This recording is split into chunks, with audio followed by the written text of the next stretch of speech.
Uh-oh. Ladies and gentlemen, boys and girls, lovers of drones everywhere, welcome to Thursday Night Live. Woo! Jason Schappert. What a strong way to start. It's like we're in the Raz right off the beginning with your sound effects. I'm really that really set the tone. Well, you know, Thursday Night Live. I would just own it and say that I did it on purpose, but it was a mistake. So yeah, it was really? Yeah, it was stuff I was doing for you guys behind the scenes. That was the last thing I had. Yeah.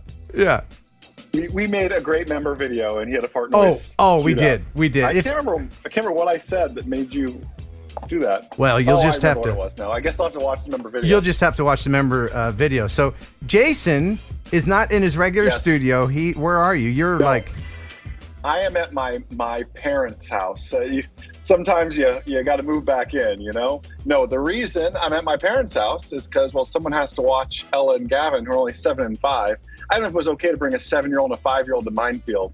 You know, I don't know if Ken Heron would be a good influence on them or not. Well, as long as they have drop them off my parents' house. As long as they have their tetanus shots, I think they'll be all right. It's a giant metal sculpture. I hope everybody's coming. We're going to talk about it quite a bit tonight. Mindfield coming up Saturday. Let me know in the chitty chat if you're coming. I would love to know. Let me know up there. We've got a lot planned tonight. We've got FlyHighFPV, Dave Shaddix. He's one of the sponsors. He's going to be at Mindfield.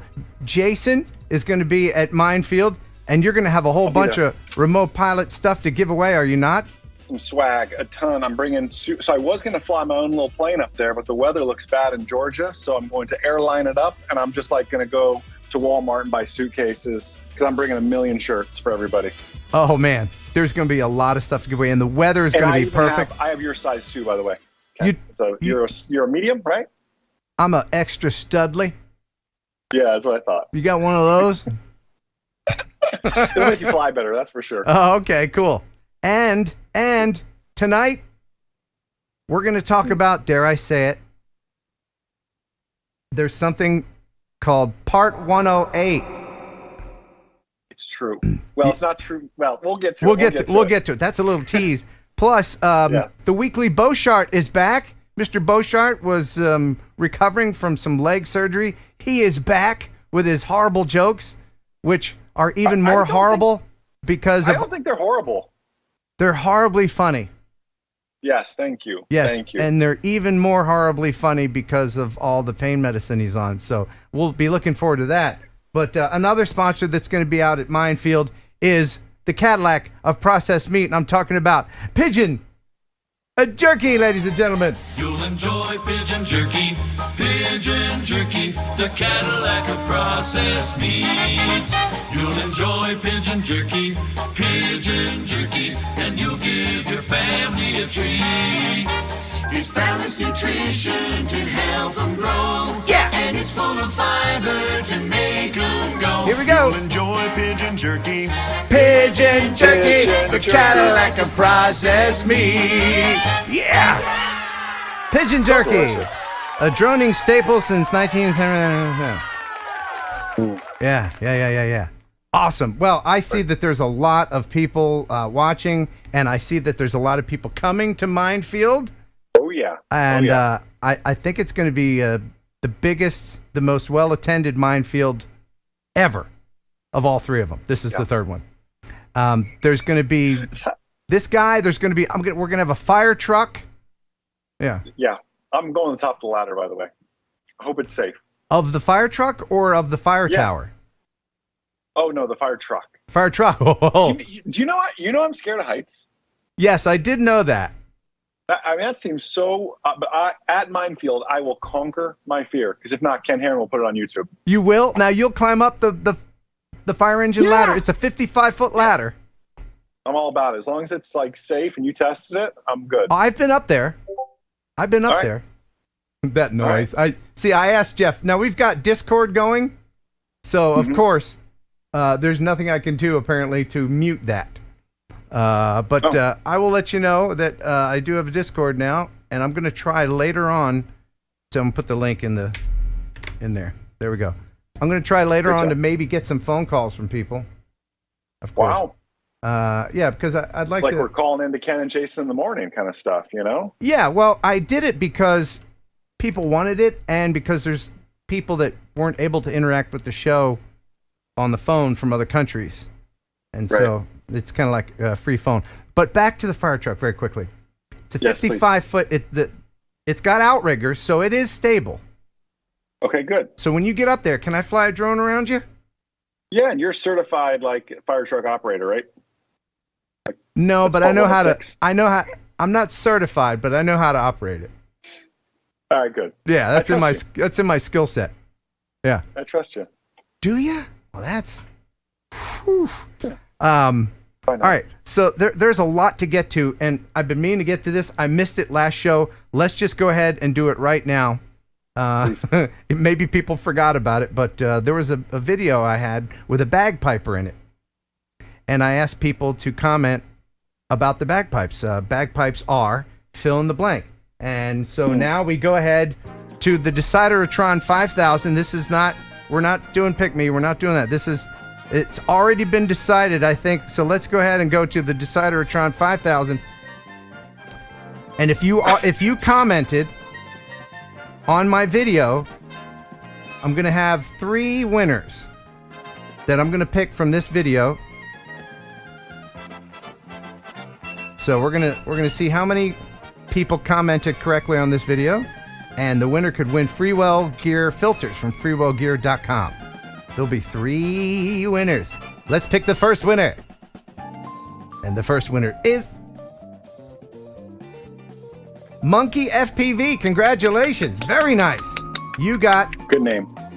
some freewellgear.com filters. All right, now we need another winner.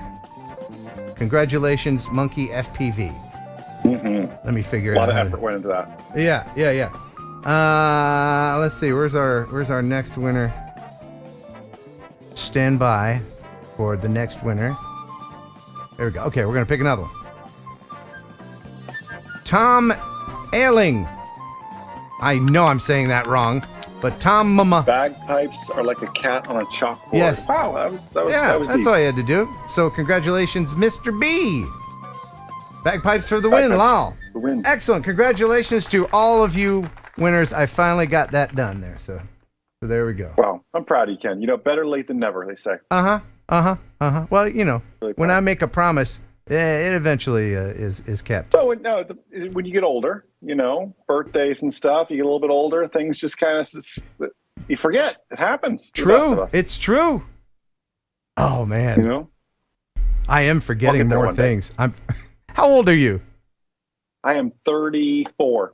How's that working out? You like that? Is that good? Yeah, it's good. I'm getting a little Ken Heron gray right there. Do you see it? Oh, that's I'm gonna just- have to reshoot. I'm gonna have to reshoot the whole remote pilot course. People will know before and after. You're gonna have to get some of that Grecian formula. We'll do something. Yeah. So should we do Mr. Beauchart now or after Before the news? the news? I think we should probably do the news first. I think people watch this for the Beauchart, then tune out. So I think the longer you can hold the Beauchart off, the longer you'll maintain your viewership. You're right. That is smart marketing. How Not about that people don't want to see Jeff Sills, because I mean he's a stud in his own right. You put him and Beauchart in a room together, it would cause ladies to stumble. it honestly. would? I mean, we can see the sexiness. We can see it right now. Jeff's like, get that over there. Get that off. There are T-shirts available. Hey, can I ask a question? Is that a real photo or is that photoshopped? Well, it's a real photo that I was supposed to Photoshop.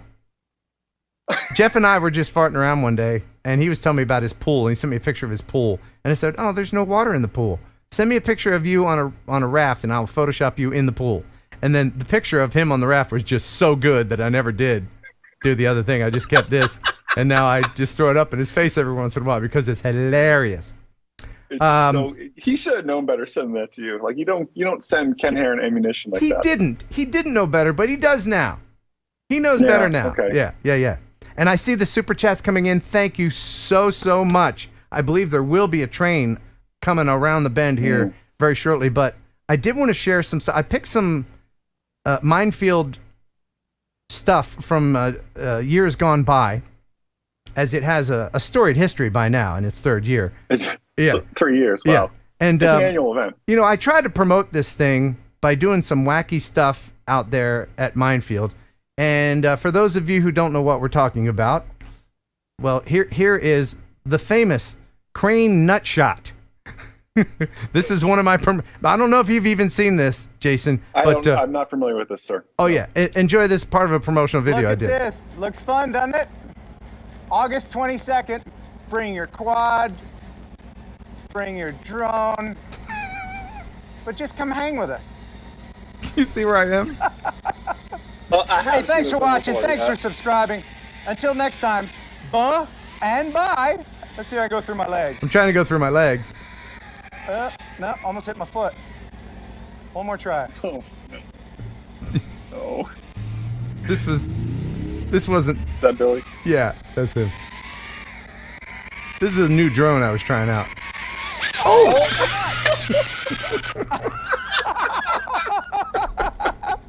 Well, I hadn't intended on catching it, but anyway, so Did you hurt your hands? did what? Did you hurt your hands when you caught it from the top like that? No, it was a ducted drone. Oh, it was ducted. Yeah, Okay, it was ducted. Oh. Yeah. Good, lucky for you, it was ducted, or you might have been ducted. If it was like this, oh yeah, I'd give myself a FPV vasectomy for sure. Yeah. Wow. All right. Before I forget, let me go over just a few things. If you guys think that I do not go back and watch the stream again and read all of your wacky comments, I absolutely do. And here's one of my favorites. Robert Rittenhouse said, "I need a strobe for my crotch so the FAA knows where to suck." So that now that's the kind of comment that I'm glad that 3 miles. 3 miles. Yeah, right here. My crotch is visible for 3 statute miles. So, that's the kind of comment that I'm glad that the moderators don't remove. It's not that terrible. It's on the edge, but thank you, moderators, for leaving that one. And let's see what else I got. What is this one? Oh yeah, someone said problem is you bought the DJI POS, and then someone else said a fan of Ken. This was just a random thing on somebody else's Twitter or something. Now you're bringing the famed POS, aren't you? I'm bringing it, sir. It's the easiest one for me to pack up and bring. Right. And I'm bringing the DJI FPV. And you know what? I'm going to fly it proudly. Yeah. Right around you. Yeah. Fly it through all that metal. You can make fun of the drone. Just don't make fun of the pilot. I promise I won't. I promise I will not climb to the top of the ladder and fly it. Jason, I make you this promise. I promise I will not make fun of the pieces of your DJI POS. It'll make for a great video. Yeah, it would. And now it's probably time to get into the news.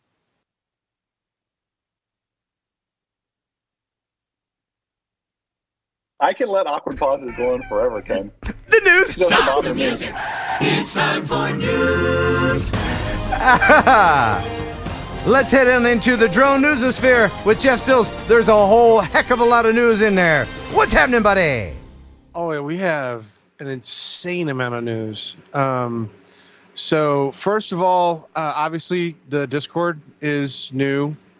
We have a Discord channel assigned with Ken Heron. Yeah. So you can go to the Discord channel, and Ken goes in there frequently. There's an audio section where he'll drop in from time to time, and you guys can have direct audio chats. You have a chat room to be able to share information, photo share, where you can put in your photos and videos of things that you've done. And we also have a tech support section, so if you're having problems, go on the tech support, ask a question. Somebody will probably respond to you and tell you what to do. So by all means, check out the Discord.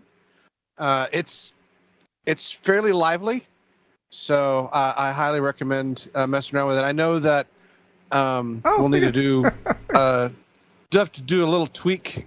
Ken, they did recommend changing your mode to streamer mode. It'll stop the beeping noise. Streamer, how do I do that? The little icon that looks like a gear down in the bottom left-hand corner. It says user settings. Yeah. Yeah? Click on that, and then down near the bottom it says streamer mode. Streamer mode. Should I be broadcasting this? No. Just click on streamer mode. Enable streamer mode. Enable streamer mode. Done. And that's it. Wow. Now Done. you don't have any audio beeps from private messaging. That's what that beep was. Somebody private messaged you. So. Oh, okay. So should Anyway. I hang out in the audio room and wait for people? Oh, I see they're already in there. Okay, I see what they do. Yeah, Okay. there's audio. You know, I know that after the show, you tend to drift in there and spend some time. So, Okay. highly recommend for the after party to join the Discord. Wow. All right, After so dark. yeah, that's unfiltered. So do not bring your kids. Yeah. So we have the DJI Avata is the new drone that's showing up that, of course, is supposed to be a great big giant secret, but obviously it's not a great big giant secret since pretty much every single possible thing about this drone is leaked. Yeah. So it is a one-axis gimbal electric stabilization called Rock Steady with a 155-degree field of view. The camera is the same 48 megapixel sensor that you'll find in the Mini 3 Pro. It should capture 4K video and uses low latency HD video transmission to DJI goggles too. Is it going to use 3? Is it going to use the V3s? Well- That's what they're showing in this, is the V3 goggles. Yeah. So from the standpoint of the V3s, I don't have an awful lot of information about those. I do have a lot of information about the offerings, though. They're offering 2 combo packs. Excuse me. The Fly Smart Combo, which is $1,168 with the FPV V2 and DJI V1 motion controller, and the Pro View Combo, which is $1,388, which includes the DJI goggles 2 instead of the FPV goggles V2. Uh-huh. And the drone by itself is $629, and the DJI goggles 2 are $649. So what? Do you know how much the V3s will be? I don't have any information listed on none of the documentation that I've seen so far have the price on the V3s. I just have the V2s. Okay. But there are a buttload of accessories that are also going to be available for this thing. They have a DJI battery charging hub for $59. They got propellers for $9. The ND filter set with 8, 16, 32 filters for $79. The DJI 2420 milliamp intelligent flight battery is $129. They have the Flymore kit with 2 intelligent flight batteries and the charging hub for $279. And you can get a DJI headband for the Avata Goggles 2 for $19. But because they know that people are going to start crashing these things, you can also get the propeller guards for $29, the upper frame for $19. Yeah. Wow. So they know that people are going to start crashing these things left and right. This is definitely a drone I think that's made for you to replace a lot of parts on. And the frame is carbon fiber, right? Yeah. Is it? Of course. Is it? I bet it's not. Yeah. I bet it's not. I bet it's plastic. Yeah. So, but yeah, that's the new drone. Of course, there was, the big leak, I guess, this week was that one of the influencers that got access to this drone accidentally leaked footage of him flying the drone using the DJI FPV remote and the motion controller. So, yeah, that's it. Like I said, this drone just leaking information left and right. Wow. Well, they can't keep a secret over there at DJI. They get all this free marketing. It doesn't make any sense. Oh, wait, it does make complete sense. Yeah.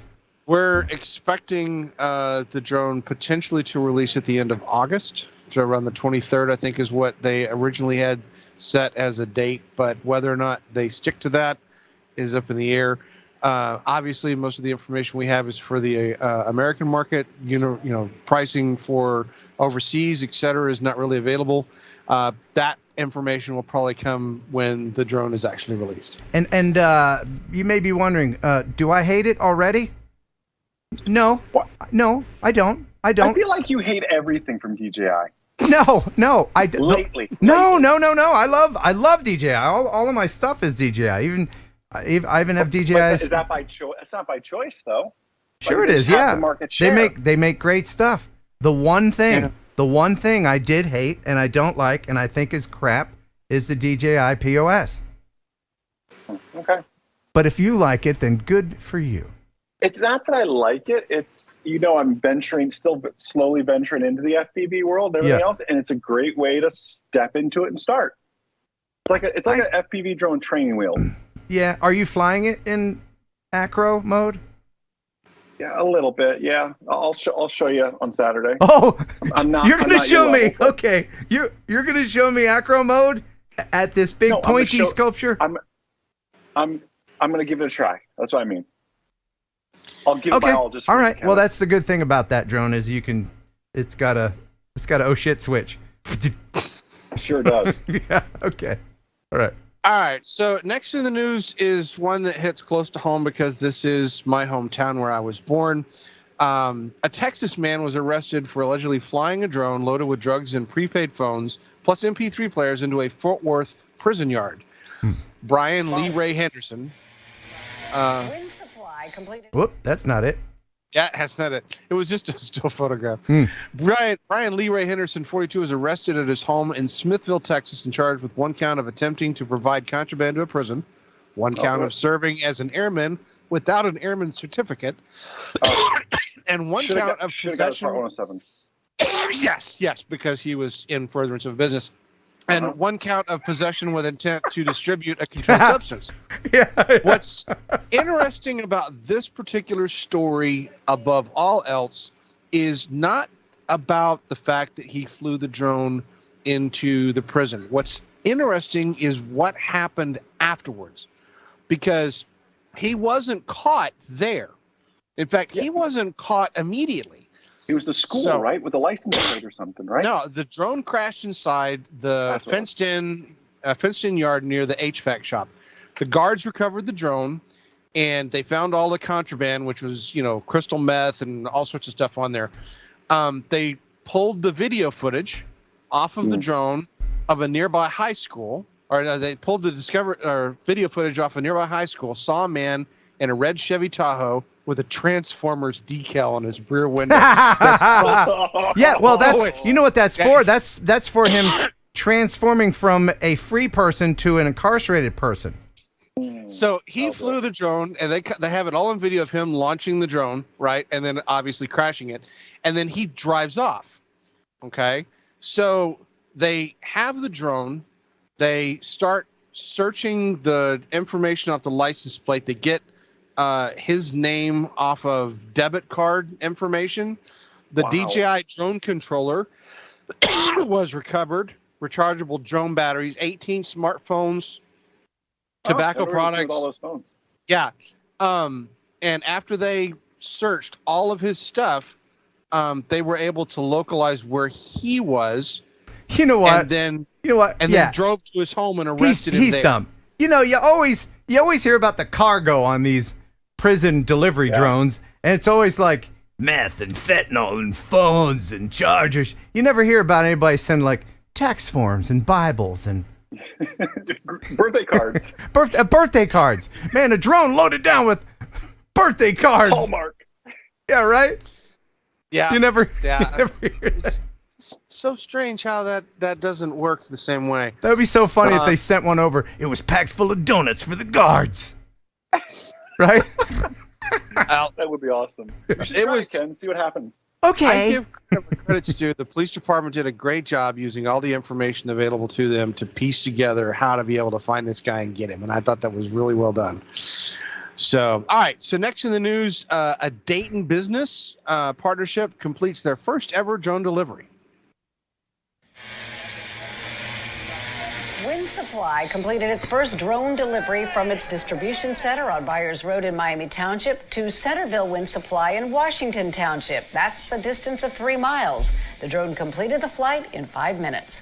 Wind Supply's goal is to save businesses time when it comes to getting the supplies they need. Today was an example of how we could give contractors time back in their day. Time, as we all know, is the most precious commodity we have. So just imagine contractors being at a job site and not having to leave to go to a supply house. The supply house comes to them. Currently, the FAA only allows drones to carry no more than 5 pounds. When it comes to delivery drones, the sky's the limit. Now back to you for sports. The force multiplier. Yeah, imagine paying $37 for a hammer. That's what I want to do. It's under 5 pounds. Right. Yes. Yeah, it's never, it's not. How many times do I have to keep saying it? If it ever happens, we will all be long dead. Okay? All right. Next to the news, Well, drone pilot. I will. Of course, Jason Schappert's going to live forever. Yeah, that's true. Thank you. Look how healthy he looks. He's got that Florida glow. Stop it. You two need a room or something? Come on. Yeah, I need a tanning room. Yeah. Garrett Zendek was a pilot off of Cocoa Beach, Florida recently who got himself a shock with his drone. Hi, guys. Yeah, the kids may be back in school, but we are still seeing lots of schools of sharks that are out in the water. And for people who are heading to the beach to try to beat the heat, maybe this is not the video they want to see. Garrett Zendek flew his drone over the waters off of Cocoa Beach while visiting last week. He says that really just shocked to see hundreds of sharks less than 1,000 feet from shore. He says he watched as some of the sharks moved in even closer and nearly encountered some swimmers. Now, Jason, you know, we've been flying planes around for quite a while. 100 years or so, maybe, even. Right? Something like that, yeah. And I know that some of those early biplanes flew very low, and they flew over the shoreline. Did they ever tell the swimmers of all the sharks? They say, you know, I was flying my biplane, and I saw these sharks, and then maybe... just yelled out, yeah. Right. I wasn't alive then. However, did you know tomorrow is National Aviation Day? It's either Orville or Wilbur's birthday. I can't remember, but we could ask them. Okay. I'll have a seance, and I will ask the ghosts of Wilbur or Orville Wright. Either would work. Yep.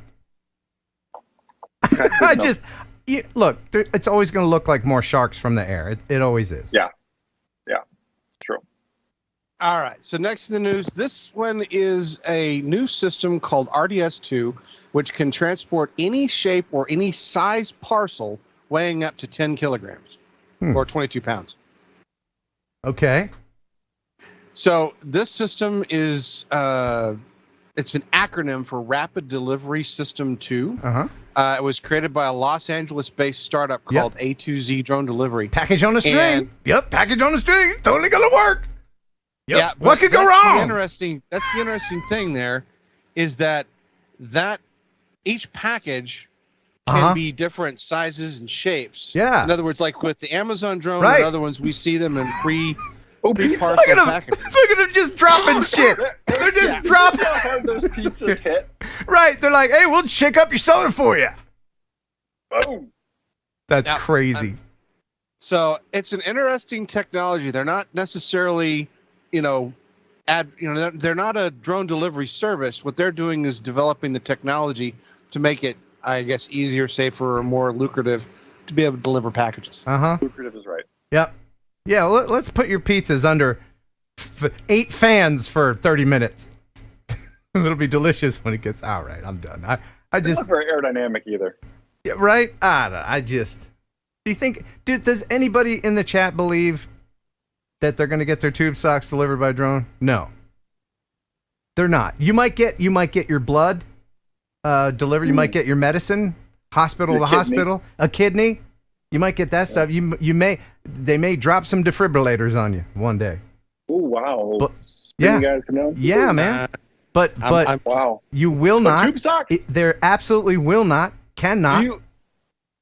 Do you feel that way about the tube socks because tube socks are out of style? Is that what it is? No, tube socks are just fun to say. It's a gotcha. fun word, like tube top. That's fun. Oh, Like so, if you order your tube, any tubular clothing, understood. yeah.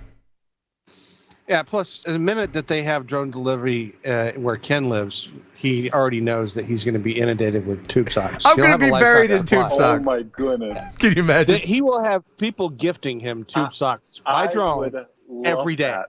I would Yes. make a GoFundMe just to Yes, to do right that. there. Yeah, right there. I'm going to don't. push forward for this. He will have to hire some person to sit in his front yard and collect tube socks all day long. Yes. I would Read love that. my lips. There will be no tube sock delivery. All right, so next in the news, not all heroes wear capes. Douglas Thorne is an aerial cinematographer who uses his expertise to help locate and rescue animals. We got the idea to basically put an infrared camera on the drone, and that way, when the ground is cool, you see the heat signature of the animal. I've also mounted spotlights on the drone, so it's almost like a police helicopter. And then I also have a 180 times zoom lens, so I can see the condition of the animal. We first caught up with him in the Bahamas following Hurricane Dorian. A lot of times, these animals, they're hard to reach, they're hard to find, they're scared, and time is very critical. It was the inaugural use of his infrared drone. The important thing about the infrared drone is it shaves off so much time. You can save so many animals so much faster that it should be getting used on every one of these disasters. Word of Douglas's success quickly spread. He and his drone have now been to numerous disasters. From Dorian to California for wildfires, Australia, where he spent about 7 months, to Louisiana for Hurricane Laura, back to the West again for wildfires, and more.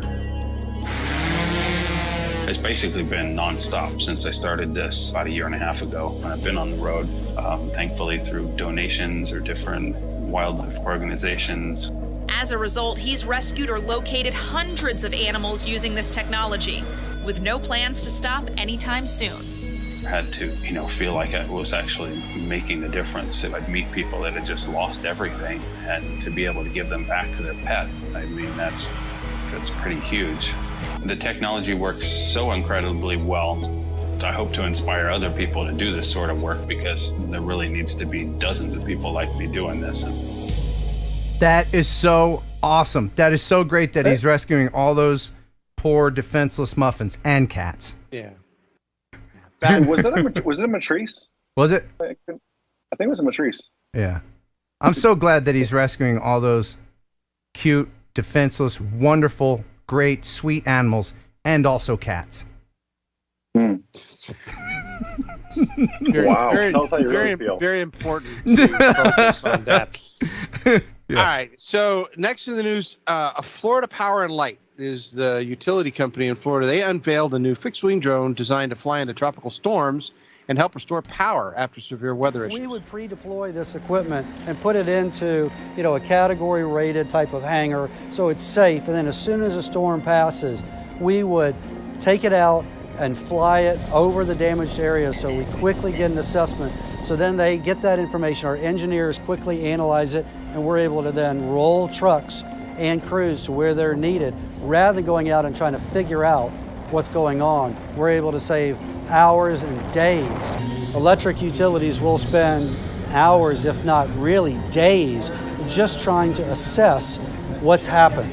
We do it now in minutes and hours with technology like this drone. And that means we're able to get out there faster, and we're able to get the lights on more quickly for customers and to get the economy back up and running. That is really cool, man. And that is not a small drone. No, that's landing at an airport.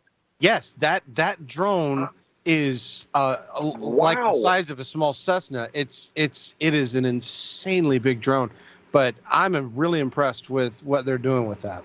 Yeah, that's some good stuff there. Makes sense why my power bill went up this year. You gotta fund the program. I'm all about it. It's okay, but.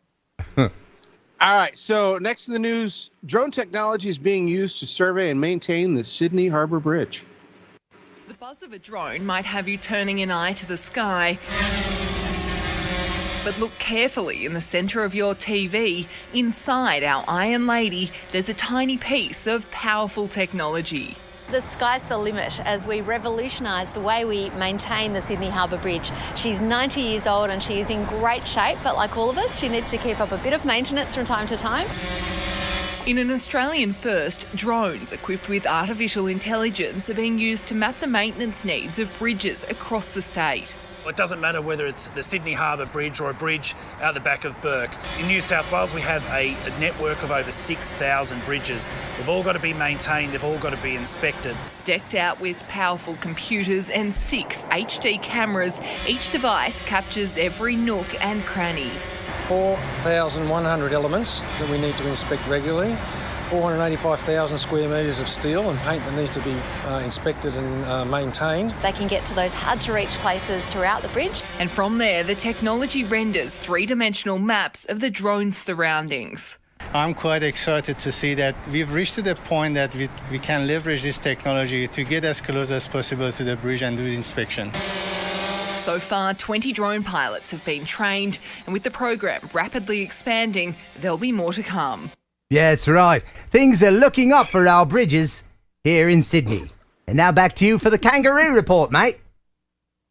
The sky's the limit. She said the sky's the limit. Yeah, I know. I just like, because they all think they thought of it first. It really had me cracking up too. They called their bridge what they called the Iron Lady.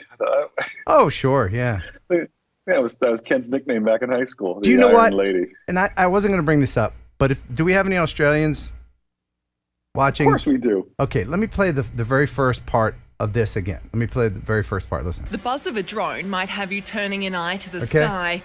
I can't say drone like that. I tried it earlier when I heard it. Can you do it one more time? Now I know what I'm listening for? Yeah, just listen. I'll play the audio. Listen. The buzz of a drone might have... Drone. Drone. The buzz of a drone. The buzz of a drone might have... Drone. I can't even... There's is like that an it? extra letter in there. Yeah. It's not a one-syllable word anymore. It's two. Drone. Yeah. Drone. The buzz of a drone. I can't do it. I hope I'm not insulting Australians. But, you know, look, I have a Discord now. So after the news, we'll hop on real quick and maybe some Australian can teach me how to say drone. Oh, my God. Yeah. Okay. Say it, Jeff. Say it. Say drone with an Australian. Okay. Drone. Texas. Oh yeah. Drone. It's drone, y'all. All right, go ahead, Jeff. All right, so we've seen them flying drones on Mars, right? Mm-hmm. But one of the things that you have to wonder is how do they test that before they do it?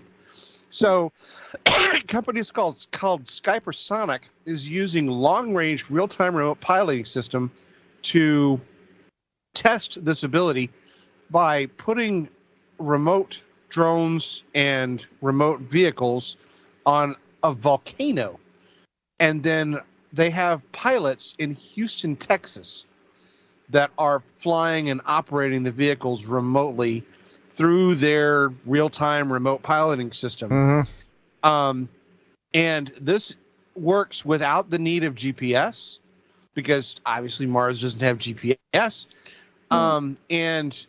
This is just a proof of concept of how they actually test some of this stuff. I thought it was fascinating that the volcano is in Italy.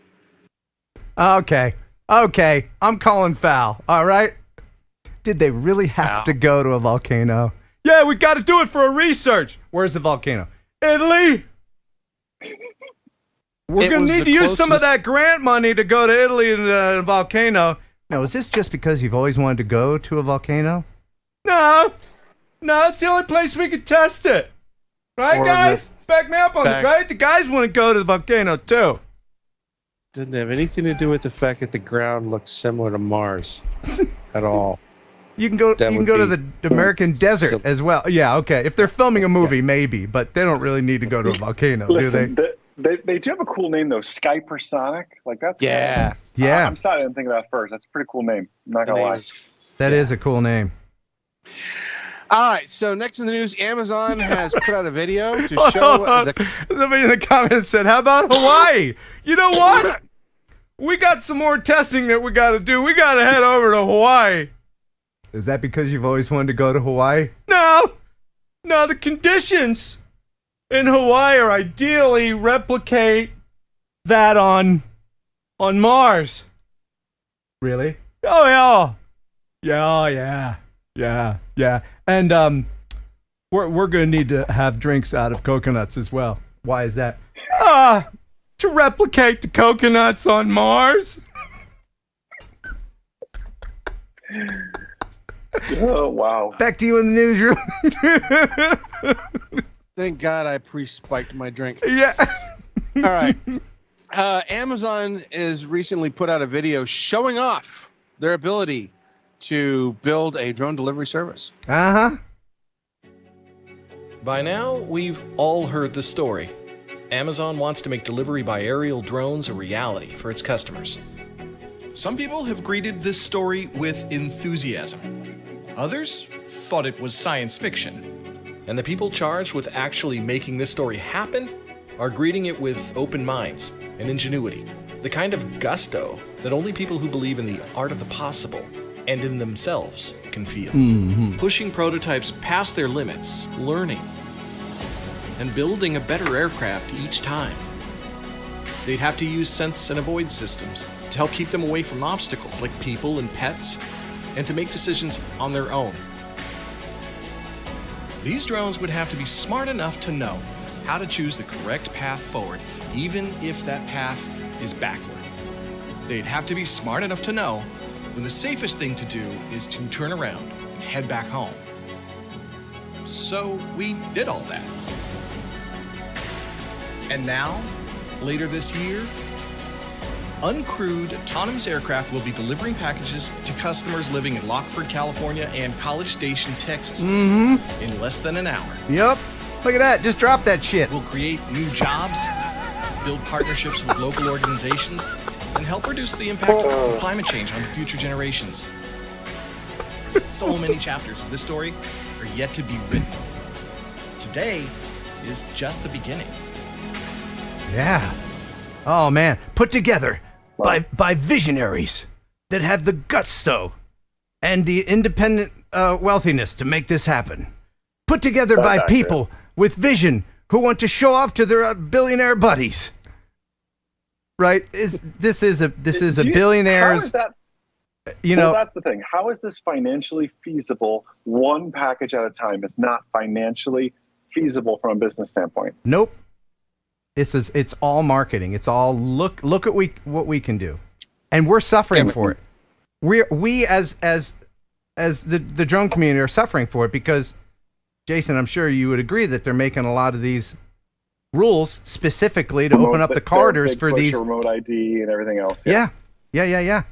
Not to get all dark on you all of a sudden, but you know. No, it's true. Just to ship one pair of tube socks and lose money on it across the state and everything else. I get it. Right. Yeah. All right, so it's not going to happen. Did I mention that? It's not going to happen? Yeah, you made that, I think, clear a couple of times. Okay. Yeah. So next, this story is out of the UK. They have some drone footage recently of a UK farmer who performed a very heroic effort to fight a fire. Look at that guy go. Wow. That is brave. At least he's on the downwind side of it. Right. He's trying to create a fire break to save what's left of his field. That's awesome to see, but it's also sad, man. It's very dangerous too, because the heat that's generated that close to the fire, that can got a big old gas tank on that John Deere. Oh yeah. But if you had the idea and would you try it? I think I might try it if I was the farmer. That's his life. Yeah. Give it a shot. Life. Yeah. You know? All right. Next in the news, we've got a wonderful video of a gator snatch. I'm sorry, what? I don't think we can show that. I'm being told it's a gator that snatched a drone out of the air. You really need to write these more specifically, Jeff, but here it is. This is pretty cool. So we're just flying over some water here, and then the dinosaur comes up. Look at him. Stop it. Look, he's like, what's this? Looks yummy. Want to see it again? No way. Yes, I want to see that again. I don't think I've ever seen an alligator dog paddle like that either. He's just bopping along, and then he looks up. Yeah. That's the thing. It looks like a dude in a costume, doesn't it? Doesn't it look like a dude in a costume? What? Fantastic. So, we had a video, I think, last year of a drone that got caught by a gator, and it the battery went off in the gator's mouth. Yeah, he had a lithium fire in his smoke. mouth, Yeah. which it's not funny, and it's very dangerous for that animal. But look, I'm all about drones and everything, but that drone pilot, that's what you get. That's what you get. Wow. What I'm really curious about is that, I mean, the video footage is really good. So, how did he get the drone back? He didn't. Yeah. Well, how do we get the? That's decent footage. That's what he's saying. He grabbed the SD card. That's not like the phone footage. That's not the phone footage. No, that's the phone footage. I don't think that's. You can record at 720. Yeah. All right. Yeah, but there's no way. Do you think he got the drone back? Would you pry a drone out of a dinosaur's mouth? No, you wouldn't. No, I'm sure the gator spit it out. Of course, it's not going to float. So I don't know what happened after that. Yeah, it didn't taste like bird, so he spit it out. Well, that's the second one of those we've seen. So I'm imagining in the future we'll probably see some more gator snatch videos. Stop it! I'm in Florida. I can do it. Stop it. Just to have fun with Ken. All right. So next in the news, the Spokane Police Department was attacked in midair over a homeless camp. Spokane police had launched their drone because they were chasing after a burglary suspect who actually went into the camp to hide from them. Their drone was rammed by another drone, and there was some damage done. Drones have soared in popularity over the years, and they've proven to be a useful tool for the Spokane Police Department. The community benefits because we're able to find these people. Officers benefit because we're not walking into an ambush. And the suspect benefits because we're able to use other tools and tactics to come up with a peaceful resolution. Back in July, Spokane police were on the trail of a burglar who stole a laptop from a business on South Freya. The suspect darted into the homeless camp and eventually into a tent. Police launched a drone, and within minutes, a person living at the camp decided to launch his own to try to take down SPDs. If you look closely, you can see that drone here in this picture in a search warrant. Because it's still an open investigation, police aren't yet releasing the video. But the homeless camper flew right toward the SPD drone and rammed it, breaking off a propeller. Anytime law enforcement is deploying a relatively new technique or tool, there are people that have the opposite interest, right? They are trying to avoid being apprehended. They are trying to hinder investigations. Officers were able to arrest the burglary suspect, but now had an entirely different investigation. Witnesses at the camp told police they knew who was responsible and that he had several drones in his tent. But when officers searched it, they couldn't find any. The investigation is ongoing. But for a while there, it was a tense situation. And now back to you for weather. Wow. My God. We have to stop this drone on drone violence. Oh yeah. I remember when I first saw the article on this one and I watched the video, I was like, that's rather ballsy to, sacrifice your drone to, slam into a police drone. And look, I'm not disparaging anyone, but I'm saying, like, you must really love your drone if you're homeless and you've got a drone. And you know what I mean? Like, yes. And then kamikaze it. Yeah, and then kamikaze. Right. All right. All right, so the next news, I don't have a lot of information on this other than the fact that it came from LinkedIn, which is probably the strangest place for me to find drone news. But this is a drone that you can launch out of a tube. Oh, the old tube drone. They do the Tubejung Boogie. Wow. Got any more info? Other than what it shows in the video, it is essentially a football-sized drone that can be launched from a stationary or moving object, a moving car. And it essentially launches out of a tube, and then, like the egg drone that we saw in the past, the arms fold out, and it then turns into a drone, flies around, it's got a camera on it, etc. It's an interesting launch mechanism. Of course, they don't really show much information about landing it, but there you go. The squid drone. Ken, I'm thinking it's a follow-up song to the drone in the box. It's a drone in a tube.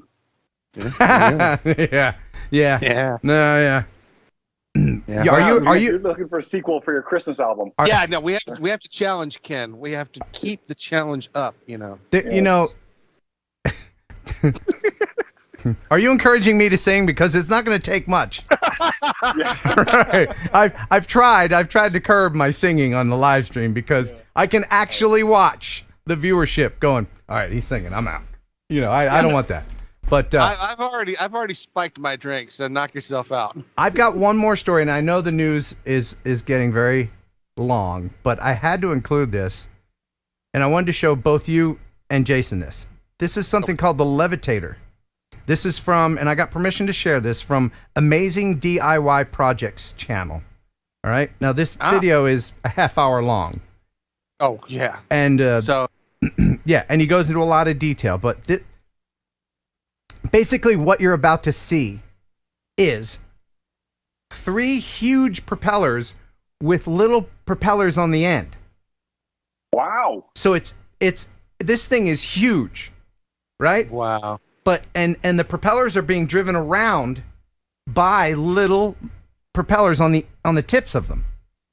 So, and he explains it. I found this fascinating. That it was actually possible to get a more connected feeling, although the craft is so docile, it's still... He's not a dynamic speaker, but he does explain that he can move it around, like he can steer it, but this is a test flight that he did.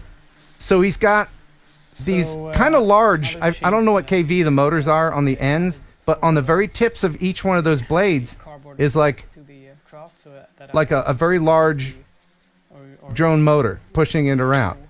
Jason, I know where he got this from, Jason, and correct me if I'm wrong. Sikorsky made a helicopter that had jet engines, or rockets, on the end of the blade.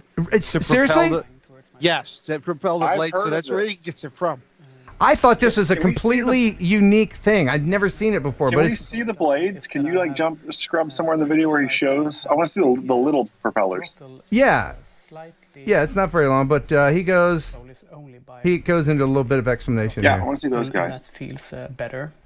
So he's changing the pitch of the smaller blades, not these big old fan blades. Right. He can change the like ailerons. 0.02 volts per cell, so yeah, there's a lot of extra pitch of the blade. He's changing the speed of the driving propellers. I think.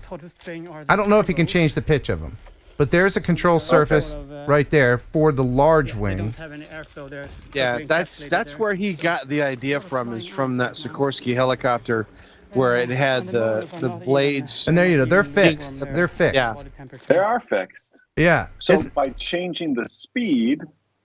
Yeah, and he can use the controller to change the speed of 2 or 1 to steer it. Isn't that wow? So he's using drag to steer. Exactly right. Yeah, that's impressive. Right. I don't know if that's feasible, but I would love to see the programming that he had to come up with to get those things to work in tandem in a way that a normal controller inputs would translate to the different control surfaces. That must have been a very interesting challenge. Yeah. Now I don't want to end the news on that note because it makes you think too much. So let's stop thinking for just a moment and enjoy this from Max Air 420. Let's take a little smoke break, shall we? Yeah. Smoke 'em if you got 'em, baby. Yeah. A little mindless FPV. Following the yeah. He's gonna get all up in his business.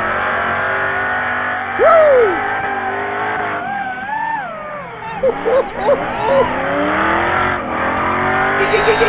Yeah. Wow. I love drift cars. Wow, that definitely wasn't a monster. Yeah, I know our guest Dave Shaddix from FlyHighFPV is going. Yeah. Anyway, Jeff, thank you so much for the news. As always, I really do appreciate all of your efforts. Thank you, sir. Thanks for stopping by. Now get out. All right, and now it's time for one of Jason Schappert's really good jokes. Why should you never tell a taco a secret? Why? Because they could spill the beans. Ah! That was pretty good. That's a pretty good one right there. Dad jokes. That's a good old good one right there. Mm-hmm. Hey, don't forget Beauchark. That's right. We have to do not to direct from my co-host. No, we C have over to here, we but have to get to little Mr. crew resource Beauchamp. management. Oh, wait, but first, what is that? Is that a super I hear chat a train. train? Is this the train that's going to help me continue doing this live stream and all the wonderful content that you love? Is this the train that's going to help me put gas in my RX-8? I thought all this super chat went to the Mazda. It does. Gas and oil. That's all it is. Yeah. Now, and the maintenance shop. But yeah. there's a lot of super chatters, and I appreciate everyone very much. Trying to get a lot of new members tonight. We broke a record last week. We had over 20, and that was because we discovered that you can gift memberships. And all you need to do is click that link to my membership area, and then click on the 3 little dots, and then you can gift however many memberships you want, and YouTube will dole them out to people, deserving people. So then, I wonder how the algorithms decide that. It's decided by how much you interact with the stream and the channel. Wow. And so you can opt in and get your free 1-month membership. So if you want to gift a membership, that would be great. But right now, let's go ahead and read down some of these super chats. Thank you very much, Philip Koshat, $5. Great guy. Mindfield or bust. All my Robs have made an appearance, even before the stream started, but those disappeared once I started streaming. So I apologize, Robs, but I still love you. Keith from D&D Aerial Views, $5. Here's 1/8 of a mile for the fire truck. Yeah. Now, tomorrow, I'm driving the fire truck from Paducah, Kentucky, to Brownsville, Tennessee, and that's not going to be cheap.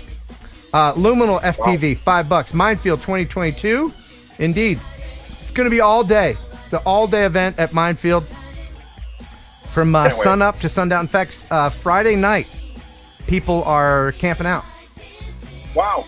Yep, they're going to be camping out behind the grocery store. So you're actually going to be camping out between a grocery store and a graveyard. Good times. Oh, yeah. Ken Torbeck, $2. The show has started. He said, "Thank you very much, Ken. I have to share something with everyone very quickly. You know all those little scammer people you see in my comments? There's absolutely nothing YouTube is doing about it, and there's not a lot I can do about it except ban them when they pop up. But our buddy Ken, who has the power of like internet god, he sent me. He said he hacked one of those scammers, and he sent me this information on one of them. And apparently they're coming from Nigeria. These are Nigerian. They went from Nigerian princes to a Nigerian hackers. Hackers. That's So- upgrade or downgrade. I'm not sure. Yeah, but here's the message, the typical message that you'll get with my picture, and then Hey, text me. Hey, thanks. You're the greatest. Send me money. Get me on Telegram or whatever. I'll never ask you to do that. And incidentally, now I don't want to out Ken, but he got a hold of this scammer's stuff, and he was starting to issue refunds. Wow. Yeah. So that's cool. Our white hat hacker friend Ken, thank you, Ken. Leonard Oglesby's been a member for 23 months. Thank you. He says we need to get a bunch of new members this week. Yes, we do. Kim Fused FPV, she's going to be at Mindfield. Thank you for the $25, Kim. Thank you very much. Happy birthday. See you in 2 days. Artco, Drone Solutions. Hey, Art, $5 from him. He's in Colorado. He says, I accidentally swallowed invisible ink. Went to the ER. It took 2 hours to be seen. He used to be a comedian, and apparently still is. That was a pretty good one. John Taylor, thank you so much, John. Appreciate it. He was one of the guys that we went across the country on Route 66. Almost made it to California before Flagstaff destroyed our dreams. Well, no, that guy destroyed your dreams. That guy destroyed my dreams. A couple of us continued on to California. But thank you, John Taylor, for the $25. He says, can't make it to Mindfield this year. Happy birthday, Ken. Thanks, Scout. we called him Scout because he drove the speed limit. And very often he would go ahead and scout things out for us.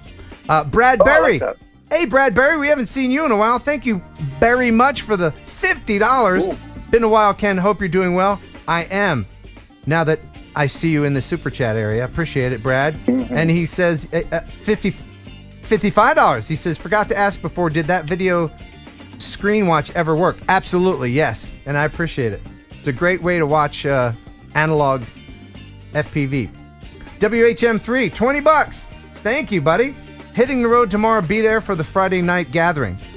Yeah, there will be a Friday night gathering, and I'm told that Friday night, Billy Tripp will turn the sculpture lights on for you, so you can find it easily, and you can all hang out and smoke peyote. And no, don't do any of that.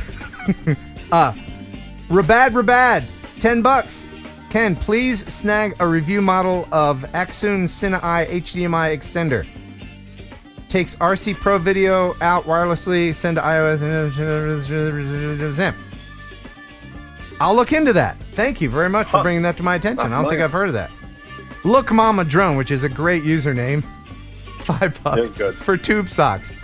Now, you know, if I get the tube socks, I'm going to have to get the ones, you know, that have like red or blue stripes on them. You know, the real dorky one. You gotta get the high, like 1980s NBA basketball player kind of tube socks. Yeah, the kind that you wear with sandals.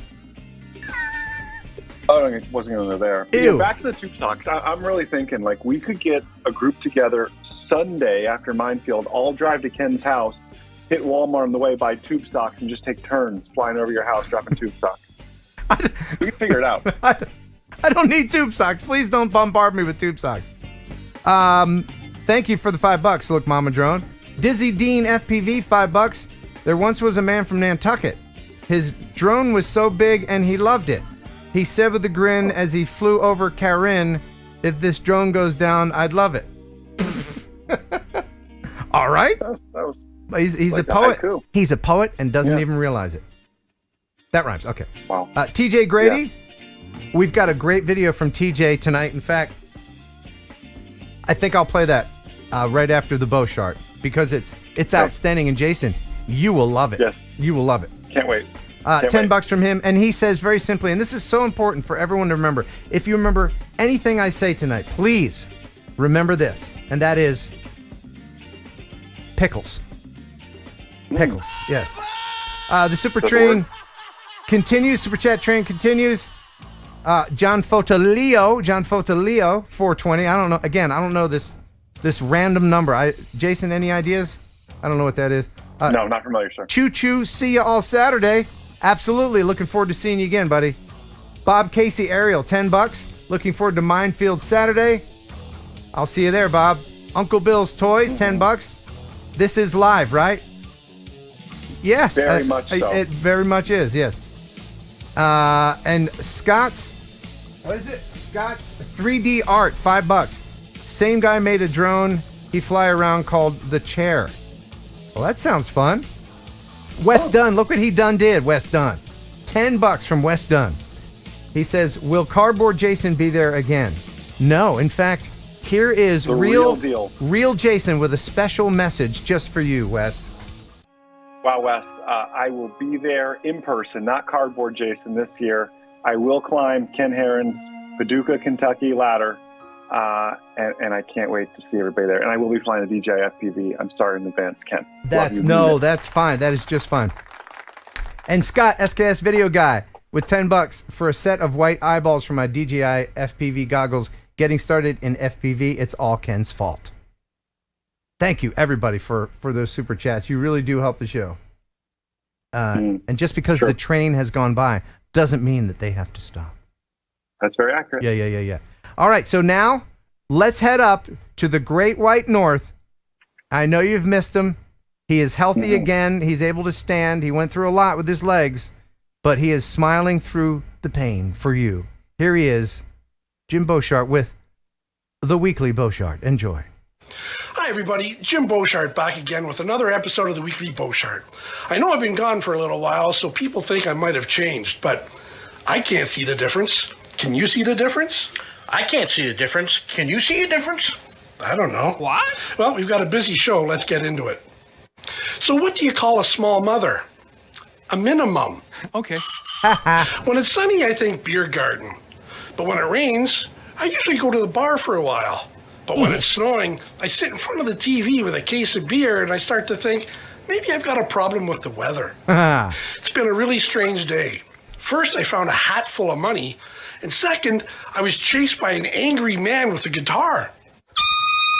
Okay. I got the job of my dreams. Life is great.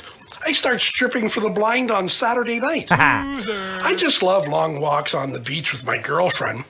Until the LSD wears off and I realize I'm just dragging a mannequin around a Wendy's parking lot. And now here's a quick one because as usual, we are running out of time. I went to a disco last night and they played the twist. I did the twist. They played jump. I jumped.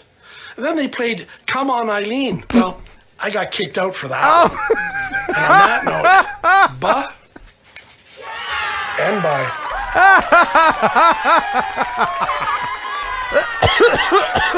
I'm embarrassed.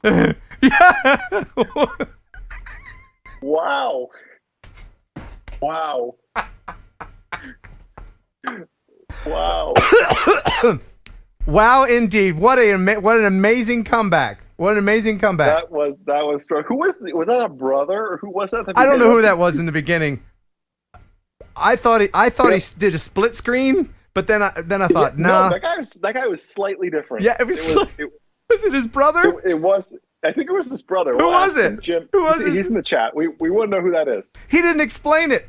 That's the best part. No, it's got to be a brother, but that's awesome.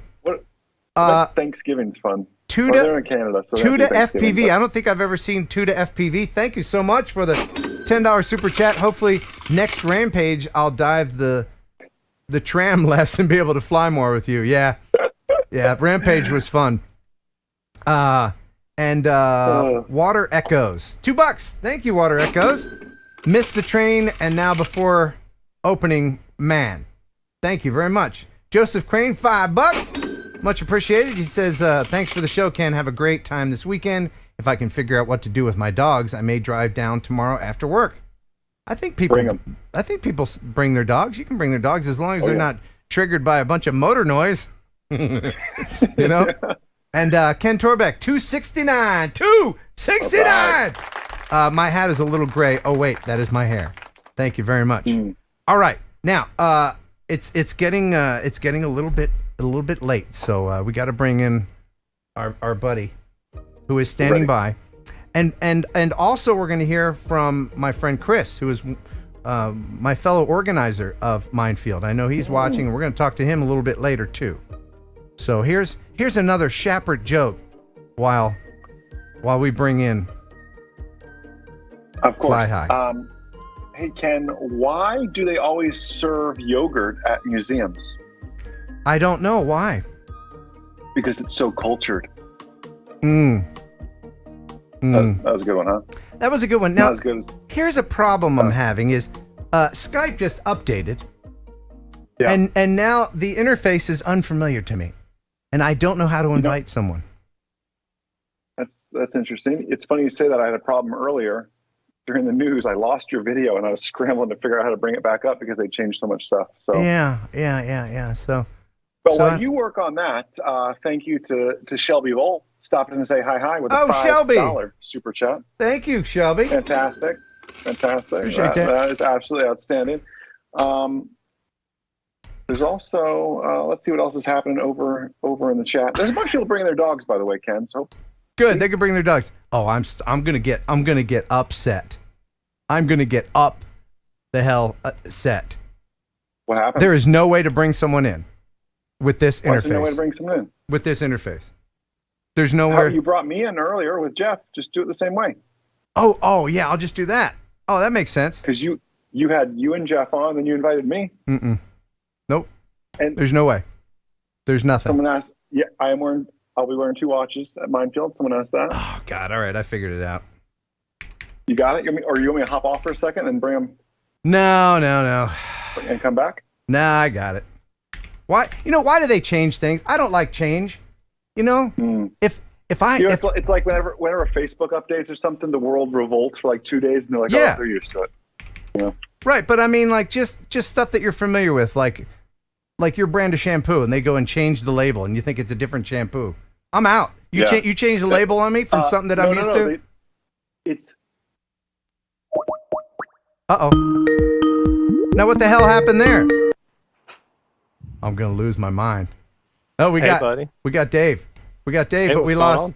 But we lost. Oh my god. Oh my god. I'm gonna. This sucks so hard. The struggle is real. The struggle is real. Welcome. How you doing? I'm not good.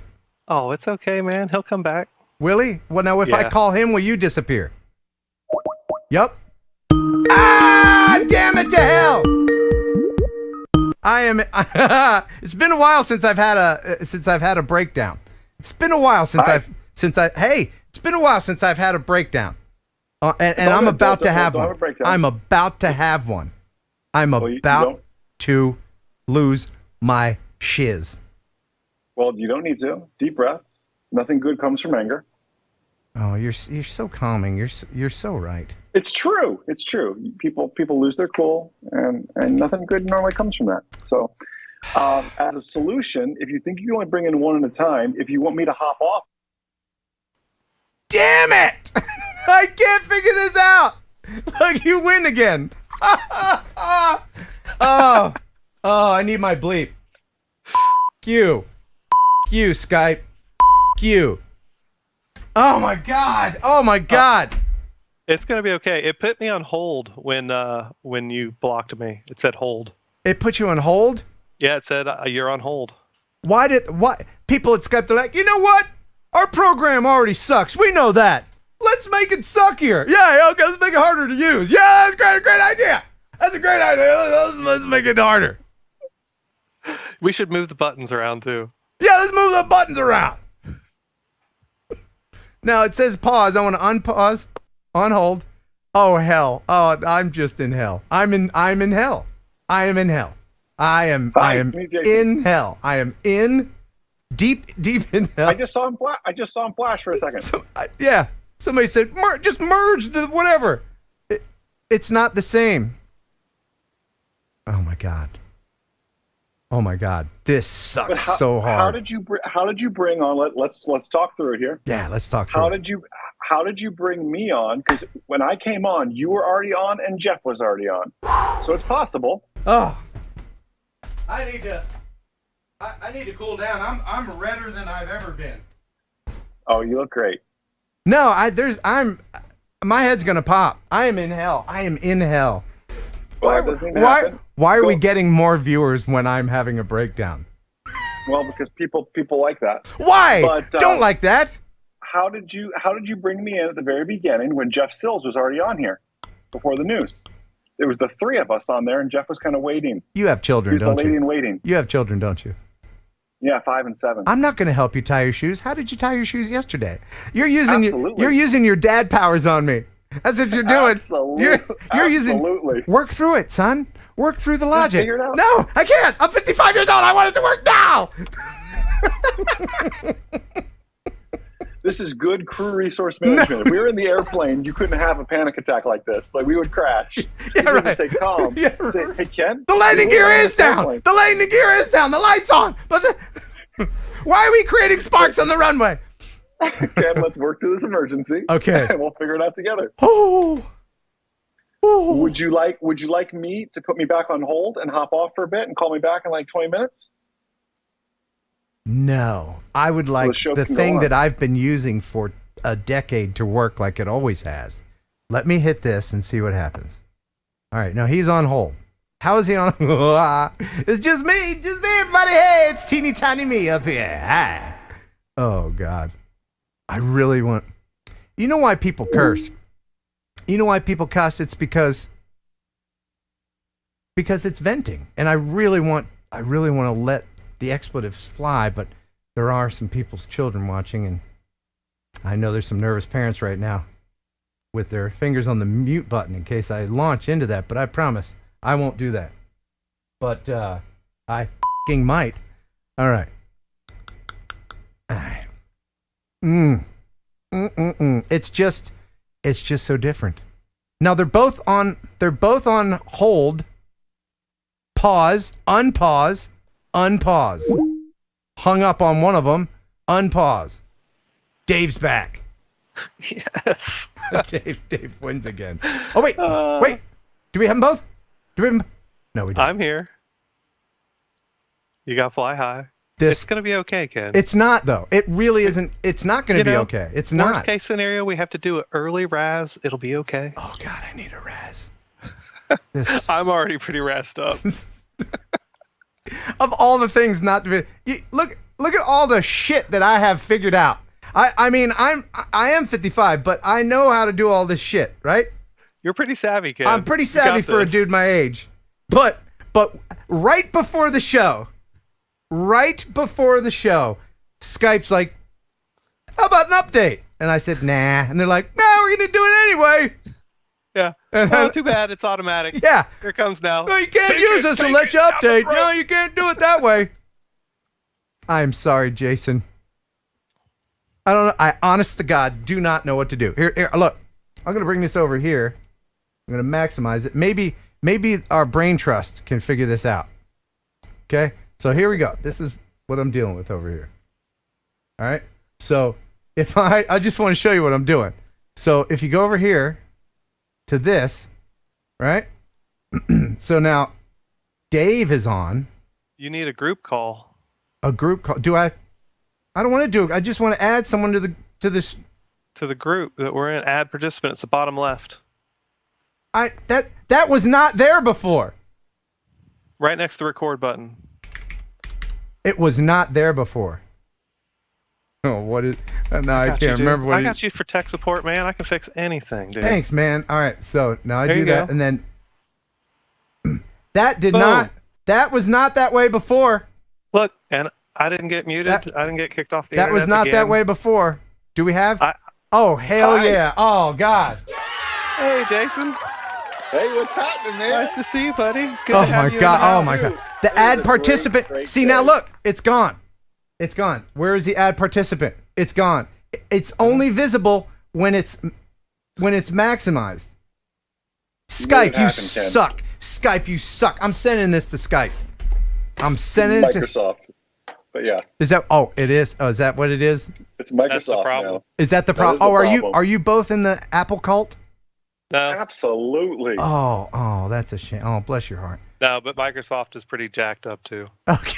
Well, anyway, welcome. We finally made it happen. Yes. Oh my God. So good to be here. How's your blood pressure, Ken? It's not good. It's not good. Hey, I hope Shelby Voll's still watching. Hey, Shelby, I hope you can make it down to Mindfield. I don't think we've ever had a flying wing flying around at Mindfield. Oh, that would be awesome. Yeah. That'd be cool. There's plenty of room for him too. Oh yeah, there is. Oh, can you imagine what he could do there? Oh yeah. That'd be great. You know what he would fly around the gravestones. He would totally do that. We're gonna try to keep people away from there. Just don't do it on a Sunday when there's a service. Right. Yeah, true. Okay. Wow. So Dave, are you excited for Mindfield? Man, I'm so stoked right now. Yeah. I've been packing all day. I've got the store loaded into the basement, ready to go into the car in the morning. I've got batteries and motors and transmitters and receivers and LEDs and all the good things that you need for your drone are all coming up to Mindfield. I'm even bringing a 3D printer with me, a big old Nice. charging center so I can charge your batteries so you don't even have to sweat. Oh, great. And And so cool. have you two ever met before? I got to meet the cardboard version of him last that's year. right. Wow. That's right. Not as good. Not as good. And a little shorter than me, actually. Oh yeah, they Wasn't regulation. not up to full size image. Right. No. So, Objects on the cardboard are smaller than they appear. but you know what? The real Schappert is so sharp you can still get a paper cut. Oh yeah. Wow. All right. So, thanks. Dave, I don't know if you heard, but he's bringing the POS. Well, don't break it. Yeah. So he's getting into FPV. Would you advise people to take the same route? if you're the biggest getting. problem is it's going to make you hold back. You're not going to want to send it because you're going to be scared to break it and scared to ship it off for 6 weeks and scared to have to pay more money for the refresh. So if you're always scared of the thing, it's not going to make you go. And that's what you really need is you need to be aggressive and push hard and be at your edge of your limits every day as you're practicing. He said that so succinctly, and that's really essentially why I hate it, because it's very limiting, and you are flying around an egg. It's got a chilling effect, and it will make you rely on these bad habits. So, you know, it's a good place to start. It's a great transition from Mavic and stuff like that. But I would recommend you get onto a 5-inch FPV quad and really feel what Ken's feeling out there, because it changes the game. There's the more maneuverability. You lose like 200-300 grams in the same size drone, so you're that much more maneuverable. You can carry a proper camera on it. You know, the camera on it's not great. It's not up to DJI's quality, really. It's very it's very freeing. Of course, if you're up in the air and you're tumbling around and you're doing DJI acro, then it'll give you an idea of what that's like. But but then you really need to get a proper drone. Because then you're going to start doing proximity. Fix it when you crash. Yeah. Because you're going to crash it, and that's okay. Like, I laugh when I crash. I got 2 or 3 drones with me. I just grab the next drone and solder the old one back together if I need to. Right. But keep going. Just be able to push yourself, because if you don't want to be stuck waiting 2-3 weeks for repairs or 6 weeks. Good point. Do you really want to get into FPV, Jason? Do you really want to fly like that? I would love to. So I'm excited to kind of chat with you guys and see what you guys are up to and what to buy and what move to make next. Yeah, a big part of it is that repairability and being able to constantly fix it so that you can fly every day and you can just go hard and not be scared to smash it. Like, I go out and chase drift cars, won't bounce off the road going 60, 70 miles an hour and keep flying. Like, wow. It does make you fearless. It really does. And when I first started flying FPV and I was flying acro, I was terrified of hitting stuff because you just have that fear instilled in you because, oh God, if I hit anything, that's going to be money. But once I dropped out of the sky, from 200 feet upside down and landed on a metal bleacher in my Rotor Riot Bind and Fly, the HD Skyliner, and it was fine, I was like, okay, all right. Yeah. You know. Yeah. My buddy, Luther was flying his Marmot at Caraway, and he was doing a loop right up to the top of the atrium, and he hits the top lip. It's like 8 stories up. He hits the lip going full throttle, and his quad went 400 feet through the air, across a parking lot, over a building, and crashed into another parking lot. And he came back up with bent props. It's like, whatever, this thing's a beast. Wow. And even if he had broken it, those Armaton frames have a lifetime warranty. They'll just replace the carbon fiber if you do manage to find a way to break it. Wow. Take it. A good thing is take your DJI FPV and take someone's carbon fiber built quad and just hold them up like this above your head and drop them. Yeah. Yeah, I'll laugh. I'll do it with mine. Where's it? Oh, it's on the wall behind me. That's the thing, you know. They're dropping from 50 feet. I mean, are you gonna do that with your drone? Right. It's the single most important thing. Yeah. Are you gonna put it in the sink? I'll put mine in the sink. Yeah. Wow. If it gets dirty, just throw it in the dishwasher. I'm telling you, dude, it's the next level. It really is. And once you get acro, oh my gosh, Dave, you saw my transformation. You were there. It's amazing, dude. Yeah. It's been so awesome too, because now you're climbing to the top of every building you see. I just want to dive. You're flying through every tunnel, and you're just going for it. Yeah. Every time you're driving around, right, you just see all these things, and you're like, I gotta pull over. And if you've got the drone in the bag right there next to you, and you're ready to go, packs are charged. So cool. You're ready to go every day. You just hit spots. It's amazing. Get FPVI, and Jason, I think it will change the way you fly your manned airplane too, because I normally don't just send it in the manned airplane. No, of course not. But you'll be like, maybe I'll give it little beans. You know what I mean? Like just a little bit. You know. I mean, I started with a pilot's license too, man. I used to fly manned. It's been a long, long time, but I didn't know that. That's cool. Yep. How long has it been? Oh man, the last time I flew like a Cessna was probably 20 years ago. But No it was way. cool when I got my 107. That license was still on there. I was like, holy shit. Yeah. Wow. You know That's what? cool. Now might be a good time to talk about M0A. Tell us all about it, Jason. Sure. So, I mean, everybody here knows us for doing Robot 101 and all Part 107, but we do full manned aviation too, all the way up from private pilot up to you want to be an airline pilot one day. So we do all that sort of training for people who want to make the leap on over from Part 107. And Ken, you've heard me say this a million times. Part 107 is like private pilot light. If you ever thought about flying a real manned airplane, you already know about METARs and TAFs and airspace and everything else. It's just the physical skill of flying. Much after that, you're not that far away. How much more training, many more like lessons and stuff? How big of a distance is it from the 107 to get your manned? Knowledge-wise, I'd say you're about 65% of the way there. The toughest part's not going to be the knowledge. Then after that, it'll be the budget, right? Do you have the budget to pursue a private pilot certificate? Because that's going to set you back 7, 8, 9, 10 grand just about to become a private pilot nowadays. For the license? For private pilot. I paid. I flew to Oshkosh, Wisconsin, where I saw your Jason. At one of my stops, can't remember where, I paid $9.90 a gallon. For gas. Oh, okay. Gas is the biggest expense learning to fly. You're talking about like the expense of 50 the hours to get your license. But 50 it hours in doesn't. the plane, It doesn't 10 hours to get a cost. solo. It doesn't cost like to get the license. No, that's cumulatively, $200 a lesson basically you're paying. Okay, I just wanted to be It's pretty not like, clear hey, Ken, about give that. me 10 grand to take the test. No, Right. By the end of the day, Right. Ken Heron is a certificated FAA private pilot. It's going to set you back about 10 grand. How many pilots do you know that are just satisfied with renting their planes? Because everybody wants one, don't they? They want their own plane. Everybody wants to own. I would say the majority rent, or the big thing is flying clubs.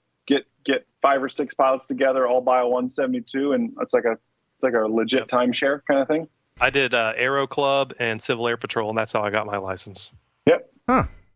Civil Air Patrol is awesome if you've got kids too. They will teach your kids to fly for pennies. Like I got my solo license for like $400. It was like a week-long camp, and we flew every day. It was just amazing. They paired us up with a flight instructor. Aero Club was really cool too, and they're adult focused. Jason, you've been flying forever, and Long time. Is it still exciting to you? Absolutely. Not only is it still exciting, I don't want to say I get nervous, but I have a healthy respect of it, right? I think if you ever get out there and you can never be too cocky in aviation. That's people let them hurt themselves. I think as long as you still have a healthy respect for it, you can have a long career in aviation. But yeah, I still love it, still get excited. I mean, I flew with my little 172 to Oshkosh, Wisconsin from Florida, about 11 hours up, about 9 hours back. And it was awesome. And you'd think being cramped in a little tiny airplane for that long. But we went to Kitty Hawk. We went through D.C. We went across cornfields for days through Indiana. Like, it was just so cool to see America from 5,000 feet. Dave, I think I'd be scared to go back to flying airplanes after flying Really? FPV. Just because I'd be wanting to hit every gap. Right. See, that's the thing. I was just going to say, Dave, if Jason masters acro, he's going to become a stunt pilot. I went on a stunt plane ride with a certified stunt plane instructor. It was ridiculous amounts of fun. It was so much fun. I was like, I'm never going to Six Flags again. Why would you wait in line all day when you could just pay this guy and go for a flight? Dave, was it more fun than driving a tank? Yes, it was. I mean, we did barrel rolls. We flew upside down over the ground. He had a clear roof on his plane. He had a supercharger. He had a plane like the size of a 172, but lighter, and it had 240 horsepower. It was ridiculous fun. Oh my goodness. Lots and lots of fun. Well, speaking of fun, Mindfield. Mindfield's going to be awesome too. Let me get. And we're going to be up there early. If anybody wants to hang out Friday night, hit me up on Instagram. Message me. We'll be chilling. I think Friday night's going to be the party. Yeah. So I have some video of years gone by, in case you were wondering what it's like. Here's me sharing my goggles with someone. This is something I love to do. Dad, Oh man. Whoa. That'll get you, won't it? Yeah, well, when you're not expecting it. Is it different with the controls in your hand? Like yes, you know absolutely. When you're watching other people do FPV and you don't expect what they're about to do. Right. So then you're like, whoa, that's what makes you, yeah. that's what makes you sick. But when you're controlling Right it from and you the know, back seat. I'm about to do a flip, then you can anticipate it and it's not so bad. Awesome. But when someone's about to give you a wet willy, you'll never see it coming. Don't do it. No wet willies. No wet willies. And you know that wire that goes between the one tower and the other tower that everybody was crashing on? Yeah. I think he's taken that out. Nice. Yeah, I think he is. I love it. Now Take you're the wires down. Yeah. He's gonna now this is his art. But he's gonna have all the windows open in the towers and the doors, and he's got a partially constructed new thing that we can fly on the roof, and it's all open to us. All of Dude, it. I love Billy Tripp. Mad respect to him. He is just amazing man with balls of steel. I don't know if you guys have seen him climb this thing, but he doesn't use a harness. He's just like climbing up it with like just barehanded. It's amazing. Just goes for it. Yeah. And he soldered that thing or welded that thing together himself with cranes. It's amazing sculpture. It's humongous. It's like 5 fire towers and water towers and cement trucks, and it's insane. He is really excited to share his creation with all of us, and he's really excited for us to come there. And he was suggesting things. He's like, well, what if we put this over there and do that? Yeah. And he's got cranes that he uses to build this place with, and he's got pieces of metal and tubes and everything. I was like, well, I mean, you could hang this from a crane. So he's going to be hanging stuff for us to fly through from cranes. Yeah. That's cool. Yeah. Now that's awesome. You need to get some big spinning rings. Yeah. Like make a windmill. Right. Last year, you remember Ken Dono? Oh yeah. Dobo. He was there, and he was the first to do a sticker slap. Check this out. All right, attempt number 3. Sticking a sticker on the tower. All right. He made several attempts, but finally got it. Oh, yes! There it is. Yes! Wow. Woo! There it is! There it is, baby! That's a special one. That one's there for drone pilots and Billy Tripp. Yeah. Oh, I'm inevitable! I'm a part of the Mindfield! Look at you! Oh, it's glorious! Oh, it's good! Oh! Woo! What'd you do, Ken? I tagged the Mindfield water tower with a Dobo sticker. So there's a Dobo sticker up there? It took 3 stickers and 5 tries. Wow. But we did it. I've never tried to do that. Neither have I. That was your first time? Well, I've been tapping stuff all my life. Me too.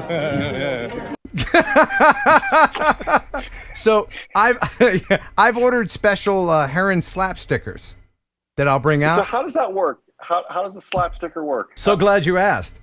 So you have your quad here, and Chris, I think right now is working on a TPU, something that will come out like a leaf spring that we can put the sticker on, and you put the sticky side out, and you just maneuver it up. You get your momentum going, and then back out again. Now, one of the challenges we're gonna have, and Billy Tripp is okay with this. I specifically asked him. I said, "Can we be putting stickers and stuff?" He's like, "Yeah." He does not care. He does not care. Wow. He's so cool. So one of the challenges for prizes, and we've got a lot of prizes, is, and I think, Dave, you can do it, is to do a sticker slap on the underside of the water tower. Oh, there you go. That'll be a little bit more difficult, but... Everybody should bring their stickers, too. We should all trade stickers there, put a big old table out, and just load them down. Also, I've heard a bunch of people ask me to set up a table where people can trade their used gear so that they can hook up new pilots and help other people out and move that old gear along. So if you've got stuff you want to trade, this would be a great place to do it. I'm going to have a DJI FPV. Yeah, trade that thing in. You know? You'll probably be in parts by the time. Trade that to a noob somewhere that wants a plastic drone. Right, yeah. Now we're going to have... No, he's not going to bring it. Bring it. It's fine. Bring it, dude. I will bring it, of course. Okay. Send it. Yeah. I will. Are you going to send it? Send it the one time that you can. Yes. It's not going to... It'll come home in pieces. It's okay. At least it'll be a good story. You know what I like? Aftercare, right? Yeah. You know what I like? I think they made some aftermarket, like, arm brackets for it too, to try to turn it into something stronger. Have you seen that? There's adapters where you can use actual real FPV props on it too, instead of those plastic things. Oh, that's a good one. Yeah. Definitely upgrade the props. Right. Just throw more weight on the thing. That's what you need to do. No, really, get rid of the DJI folding prop stuff and get some proper FPV props. That stuff is way better. You'll get a much better flight. Yeah. If you bend a prop and it turns white, it's garbage. Was it bend it and send it, Dave? Right? Yeah. Not with those props. No. Yeah. But that's a real easy, cheap upgrade. It's like $15, and then you can run $3 sets of props instead of their crazy expensive big time whack props. Right. Yeah. Big And time. now we're gonna have the left side of the sculpture where it's kind of tight, and he's got all kinds of stuff in there. That's a perfect tiny whoop area. So we're gonna have that set up. And Chris, my friend, we're gonna talk to him here in a little bit about he's the frequency police. Because good. There's going to be a lot of people there, and we have a few rules, some guidelines for people who may not have flown around that many people at once. So we can't all just blast the area, because last year, the year before, we did lose a couple quads, mine included. Yeah. Turn your dual band systems down to 2.4 gigahertz. That's the biggest thing for GPS drones. Yeah. And I don't know how many analog people we'll have, but the tiny whoop people are still analog for the most part. They mix pretty well with digital because they're right hand polarized and digital's left hand. So you can mix them pretty well as long as you're intentional on what channels you put them on. Cool. Now let me show one more video. And I think you did this, but this is tiny holes. Oh my God. This is actually me flying. Oh yeah, there's a toilet seat up there too. Yeah. How about that? Wow. Whoop, whoop. Yeah. I'm the only one that didn't bang the sides. Well, if you're not banging the sides, are you really banging? That's right. It's rubbing is racing. Rubbing is racing. Yeah, rubbing is racing, man. That's the kind of challenges that we'll have for prizes. Yeah, we'll see how many plastic drones fly through that. Yeah. Wow. And I'm up for it. Something that hasn't been there before is a giant 55-foot ladder truck fire engine. So that'll be fun too. True. Oh, that's going to be the best drone retrieval system ever. Oh, true. That is, whoa, what a good point. True, yeah. Put your poles away, your little sticks away, gentlemen. Yeah, right. Little extendo sticks. Yeah. And if the ladder doesn't reach, we'll shoot it down with the fire hose. Yeah. Dude, are you going to have it loaded? Probably not. Probably not. But if there's anybody in the chat that has any questions for either one of these guys, feel free to ask. Someone did ask when, I think it was Shelby asked when and where the event is. I saw that go by as a super chat not too terribly long ago. Okay. Well, it's this Saturday, and it is free and open to everybody. It's the Saturday before my birthday. My birthday is on the 22nd. Already, it's from sun up to sundown. People will be camping there Friday night. So, and Bardwell's going to be there. I know a lot of people are looking forward to meeting him, and other notable people from our industry will be there. I got a special gift for Bardwell. Check out these shirts I had made. Oh gosh, you're going to burn something today. That's good. Does that say FPV Life? Yes. It's like the Thug Life. The Thug Life font. Yeah, I love that. That old English. That's awesome. That's awesome. Hope he likes it. And the Mindfield Grill is going to be open. I know last year it took them a minute to open because they had just bought the place, but they're going to be open for us. They're expecting us, and it's mad cold air conditioning in that place too. Even though it's probably just going to be in the upper 80s. It's going to be a lot nicer this year. So, and tons of prizes from all the sponsors. I got lots of prizes too. I got t-shirts and LEDs to give away. I was even thinking about giving away a set of motors. Anybody wants some motors? Not motors. Yep. I think they're big boy motors too. 5-inch quad motors. You know what I'm giving away tonight on this show? Key motors. Those are big motors. You know what I'm going to give away? I think right now. What's it going to be? A Cetus Pro from Beta Ooh. FPV. I was flying this thing around Mindfield. It's a great little whoopity whoop. It's a great little drone. That looks like a whole little kit. It is. It's got the goggles in. It's got a bunch of batteries. Oh man, that's a great starter kit or a kit for your kids. It really is, and it's got the learning modes on this, so you can start off like a Schappert and end up like a Shaddix. I got a little one that I was got for good. my daughter right here.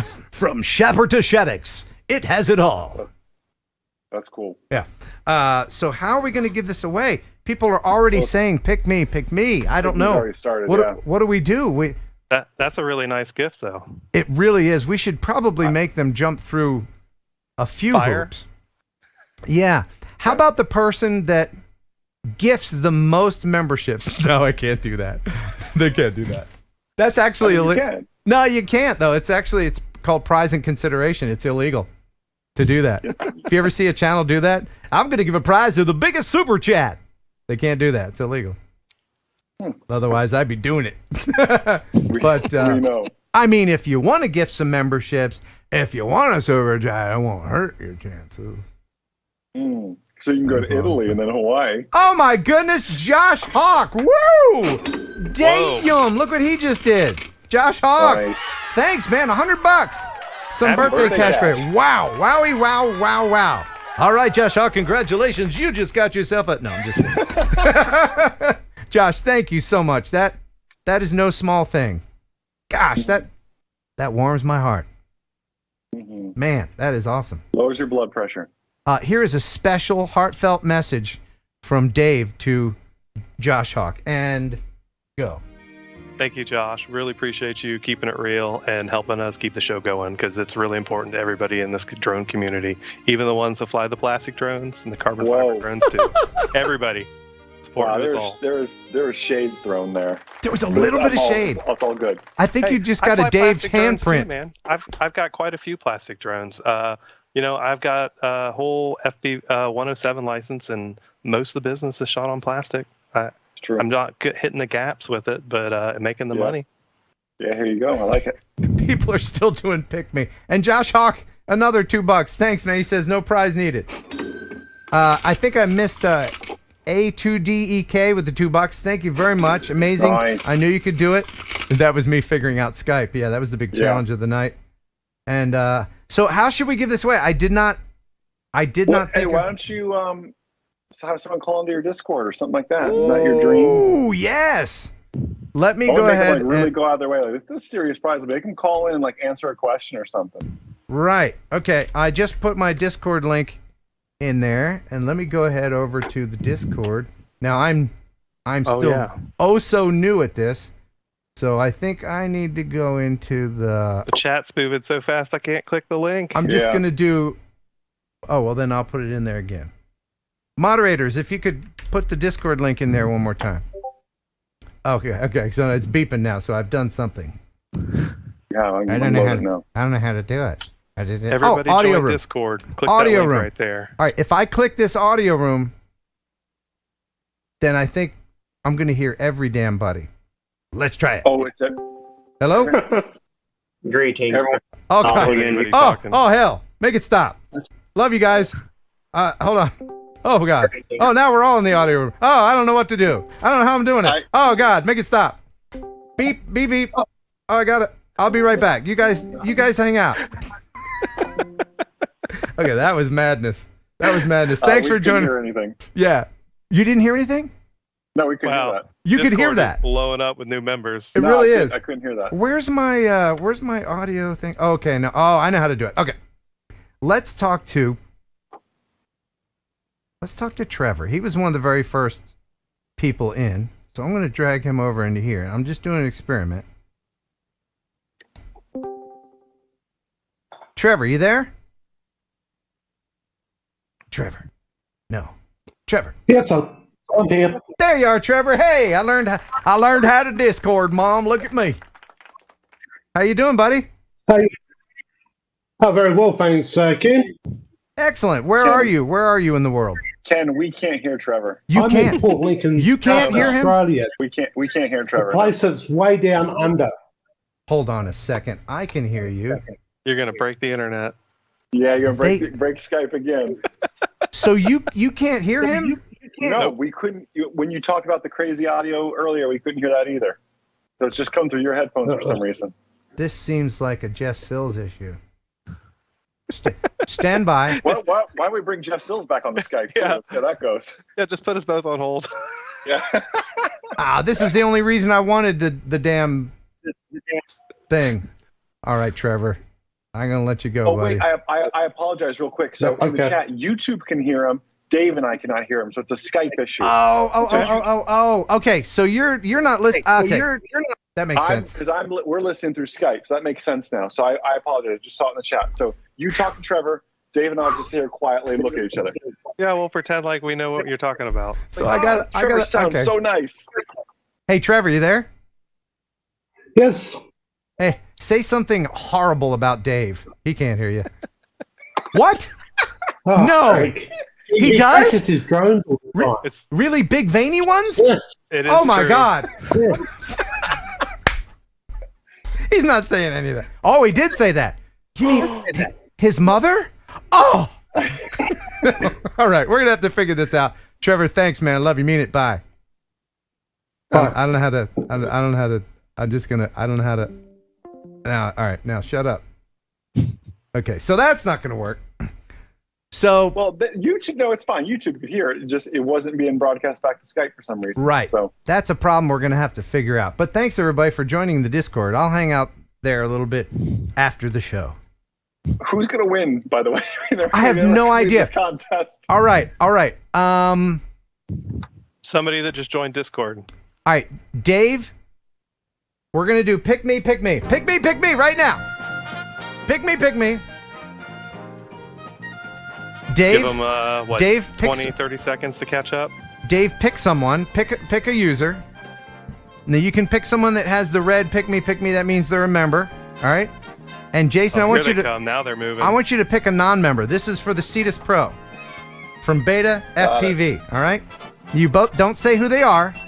I'm not writing their name down. So don't forget. you pick someone. All right. Now nobody knows who you guys picked. I click somebody All I right. know. All right. I just click their name. All right. So now everybody stop saying pick me. Now I want you guys in the chat to vote. Do you want Dave's person to win or Jason's person to win? Whoa, that's so good. Yeah, and we'll see. good. We'll see who gets the most votes. It's plastic versus carbon fiber. Right. Yeah. Yeah. How are you gonna count that? Right. I'll just have to eye it. We're getting a lot of Jasons. Although Dave's a shorter name to type. I have one more letter. Wow, look at that. They're going nuts. So you could be chatting against your own interest. For instance, like somebody that Dave picked could be saying, I want Jason's person to win. You see? It's kind of messed up. So it looks like I would say Dave's people I would say Dave's people are typing slower for some reason. I don't know what that would. I don't know why that is. No disparaging, but plot twist. You know, it's not a performance enhancing drug, my friend. You're gonna burn something today. So we're getting a lot of Jasons. We're getting a lot of Jason's pictures. It's looking. Oh, somebody. All right, I think the winner has to be Jason. Wow. Yeah. So who won?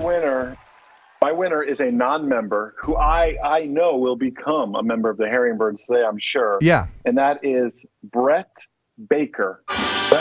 Brett Baker, congratulations, my friend. You just won this Cetus Pro from Beta FPV. What's his name again? Say it again. Brett Baker. And right there. Yeah, this doesn't mean anything, but we might have to play the shame game. The shame game. The shame game. Shame it. All right, Mr. Baker. You need to become a member. right now. The show is stopping until you become a member of my channel. Wait, how is the prize thing different than what you're doing right now? Like, Oh, you yeah. can't Oh, yeah. give a prize Oh, to yeah. the highest person, Oh, but then yeah. you're shaming Oh, Brett yeah. into becoming a member. No, How is you're that right. any different? You're right. I mean, it's So, just like, no. You won if you become a member. He's already won. But now he's thanking me with a membership. If he wants to go to bed with a clean conscience, he should become a member. Right. Yeah. Now, you know, Mr. Baker, you're paying shipping. I'm just kidding. Come on now. Come on. All right. Hey, come out to Mindfield and pick it up. That would be the best. That would be the best. Now, I know this show's going a little long. You guys okay to continue a little bit? Okay. I'm staying hydrated. Hydrated. Nice. Oh, I like it. Jason, you okay for a little bit? I'm good. I mean, it's past my bedtime, but I can do it. Okay. I want to talk about Part 108. What is this? Why is this? Dave, have you heard of this? Do tell. I heard about this a couple, 2 years ago. They started mentioning this, but I hadn't heard any. And I heard recently that it was coming back up, but I want to know the deets. Give us the deets. Please. So there's not a lot of deets. So Part 108 is not a real thing just yet. It is still a proposal. The proposal right now is to create an additional certificate under, so Part 107 is the rules that you're certificated under. Part 108 would be its own new Code of Federal Regulations. It would require another certificate to earn, which means another test to go take. However, they're talking about two big things, which is allowing beyond visual line of sight. And here's the real big one, and Dave, I think you'll like it, which is shielded operations. Oh, yeah. So they're talking about 100 meters for shielded operations. So that would be killer for the FPV community. So yeah, I realize it's another written test to go take and a little more studying, but man, to get shielded ops would be killer. Yeah, they're giving me my forests, my underpasses, my bandos. Would you, You're Dave? exactly right. Would you, Dave, explain what shielded operations are and how it would affect the FPV community specifically? Well, there's this old idea that there's this loophole that if you're underneath something, you're no longer in the airspace because you're under a building or you're under trees, and airplanes can't go there. Right. And since airplanes can't go under trees, why can't I fly under trees? If airplanes can't fly between these two buildings, why can't I? Right. Logic dictates. But we know our government isn't logical, don't we? Right, but they're going to have to further define, from a regulatory standpoint, what are shielded operations? Why is a forest shielded operations, but a tower standing alone by itself may not be? And I'm not saying that's a fact just yet. So they'll have to define that. They will be tested on it. It's going to fall under Part 108. And again, to share with everybody where this process is at, this is not even out for comment just yet. This is just a proposal at this point. It then will go to comment, and then it'll continue on in notice proposed rulemaking phases with this. So this is years out from coming to fruition. Maybe years plural. It's a while from coming to fruition, so don't sweat it. But I know with all the gloom and doom of remote ID and stuff, there's a little glimmer of hope, because I would love beyond visual line of sight and really love shielded operations for everybody. Is this yet again just something that corporations are making for their tube sock delivery that is trickling down to us? Here's the scary part. Since it is just, and it's like AUVSI and a bunch of the big industries that are industry leaders that are pushing this right now, the Amazons, the Airbuses of the world haven't gotten their hands on this just yet, and they will, unfortunately. Remember, remote ID started out much differently than the remote ID that's being pushed through now. Remote ID wasn't as big and scary as the versions getting pushed through now. So there will be many, many different takes, many different versions of this. What I'm sharing with you now is just version number one. Is remote ID getting pushed back? I heard some rumors that it might be delayed. I haven't heard that rumor. It wouldn't surprise me. I'm dealing with the FAA on some manned aviation things, and everything's just a little slow.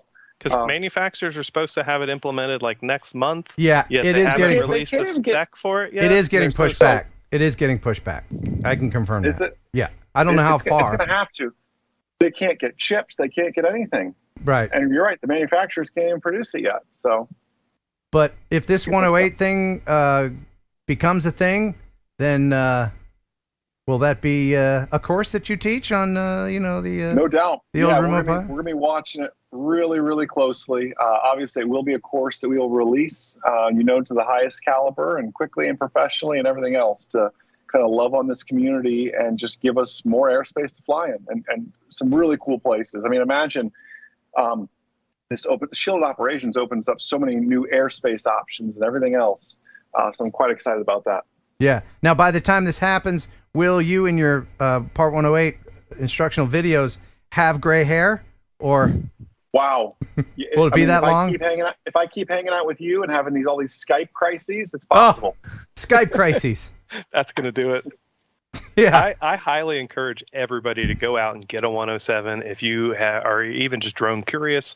It will teach you so much information. Jason has got an awesome service where he can teach you that information quickly and easily, but just knowing the rules is so helpful for me. I mean, I may be a little bit of a rebel, but I know those rules and I know how far that line is and where it is, if I'm going to have to cross it or not. It really and is. Knowing those rules is really important. It's and a power. It allows me to do awesome work. Like I flew a building implosion last month, and they blew pyrotechnics off the top of the building, and you bet they wanted that paperwork, and they wanted it all right, and I had to have registration and all the T's crossed. They wanted all the information and my insurance and all that. So go out and get that license. It will allow you so many opportunities to just fly your drone in awesome places and get paid to do it. And I think everybody should. Yeah, and next time a cop bothers you, well, I know more than you do, because that's what they like. That's what the approach I usually take. Don't do that. The best thing to do is just put the goggles on them. Put the goggles on the police officer. That's pretty cool. And you have a friend immediately. They love to go fast. I've never met a police officer that wasn't a bit of an adrenaline junkie. So you're going to find cops that want to go fast and want to see what you're doing. Most of them really like it. And if you can get them to wear the goggles, you can usually if you can get them to be there. If you get them to, I actually did. I did put goggles on a cop once, and he said to me, "Now this is gonna be fun and all, and you look trustworthy. Don't be alarmed, but I am gonna put my hand on my gun." You know what I mean? Because like he can't, makes sense, right? Like he doesn't know me. He doesn't know if I'm gonna blind him. Go, you know what I mean? He doesn't have a spotter. Right? Yeah. So I was like, I am cool with that, and he loved it though. He loved it. So it's so much fun. Yeah. They love it. If you can get anybody to ride along, you got a friend. Yeah, true. Will there be, Jason, of course, in NPRM and all that stuff with all this? Yeah. Is it? Yeah. So. Oh yeah, it's gonna go through the whole process. Just like we had our opportunity to comment on remote ID and everything else, we'll have our opportunity to comment on this. I'm sure some big corporations are going to sneak in some sketchy looking stuff that we're going to have to fight out and everything else. And just know that myself, our team here, we've all been reading up on it and just continuing to stay abreast on what's happening, so we can keep everybody informed and let you know when it's time to start making those comments as well if things get ugly. All right. Well, thank you for that information, sir. No problem. So I'll keep you in the loop. All right. All right. It is getting late, but I do have some viewer videos. But before that, I mean, I'm just so stressed out. I hope you don't mind if we just step in the Raz for just a moment. I'm ready for a Raz break. Oh, Be right back. We need to step in the Raz chamber. I hear some extra bubbles coming from Dave. I don't know what that's about, but just let the blue and purple bubbles just envelop your whole being. Let it get all up in the naughty bits. It's just a fine place to. Dave, are you? I don't know. I don't know what I'm hearing, but there are no rules here in the Raz chamber, and there's no drug testing either. But there is one suggestion that we have, and Dave, can you tell everybody what that suggestion would be? Don't fart in the Raz. Please refrain from farting in the Raz. Now sit back and enjoy.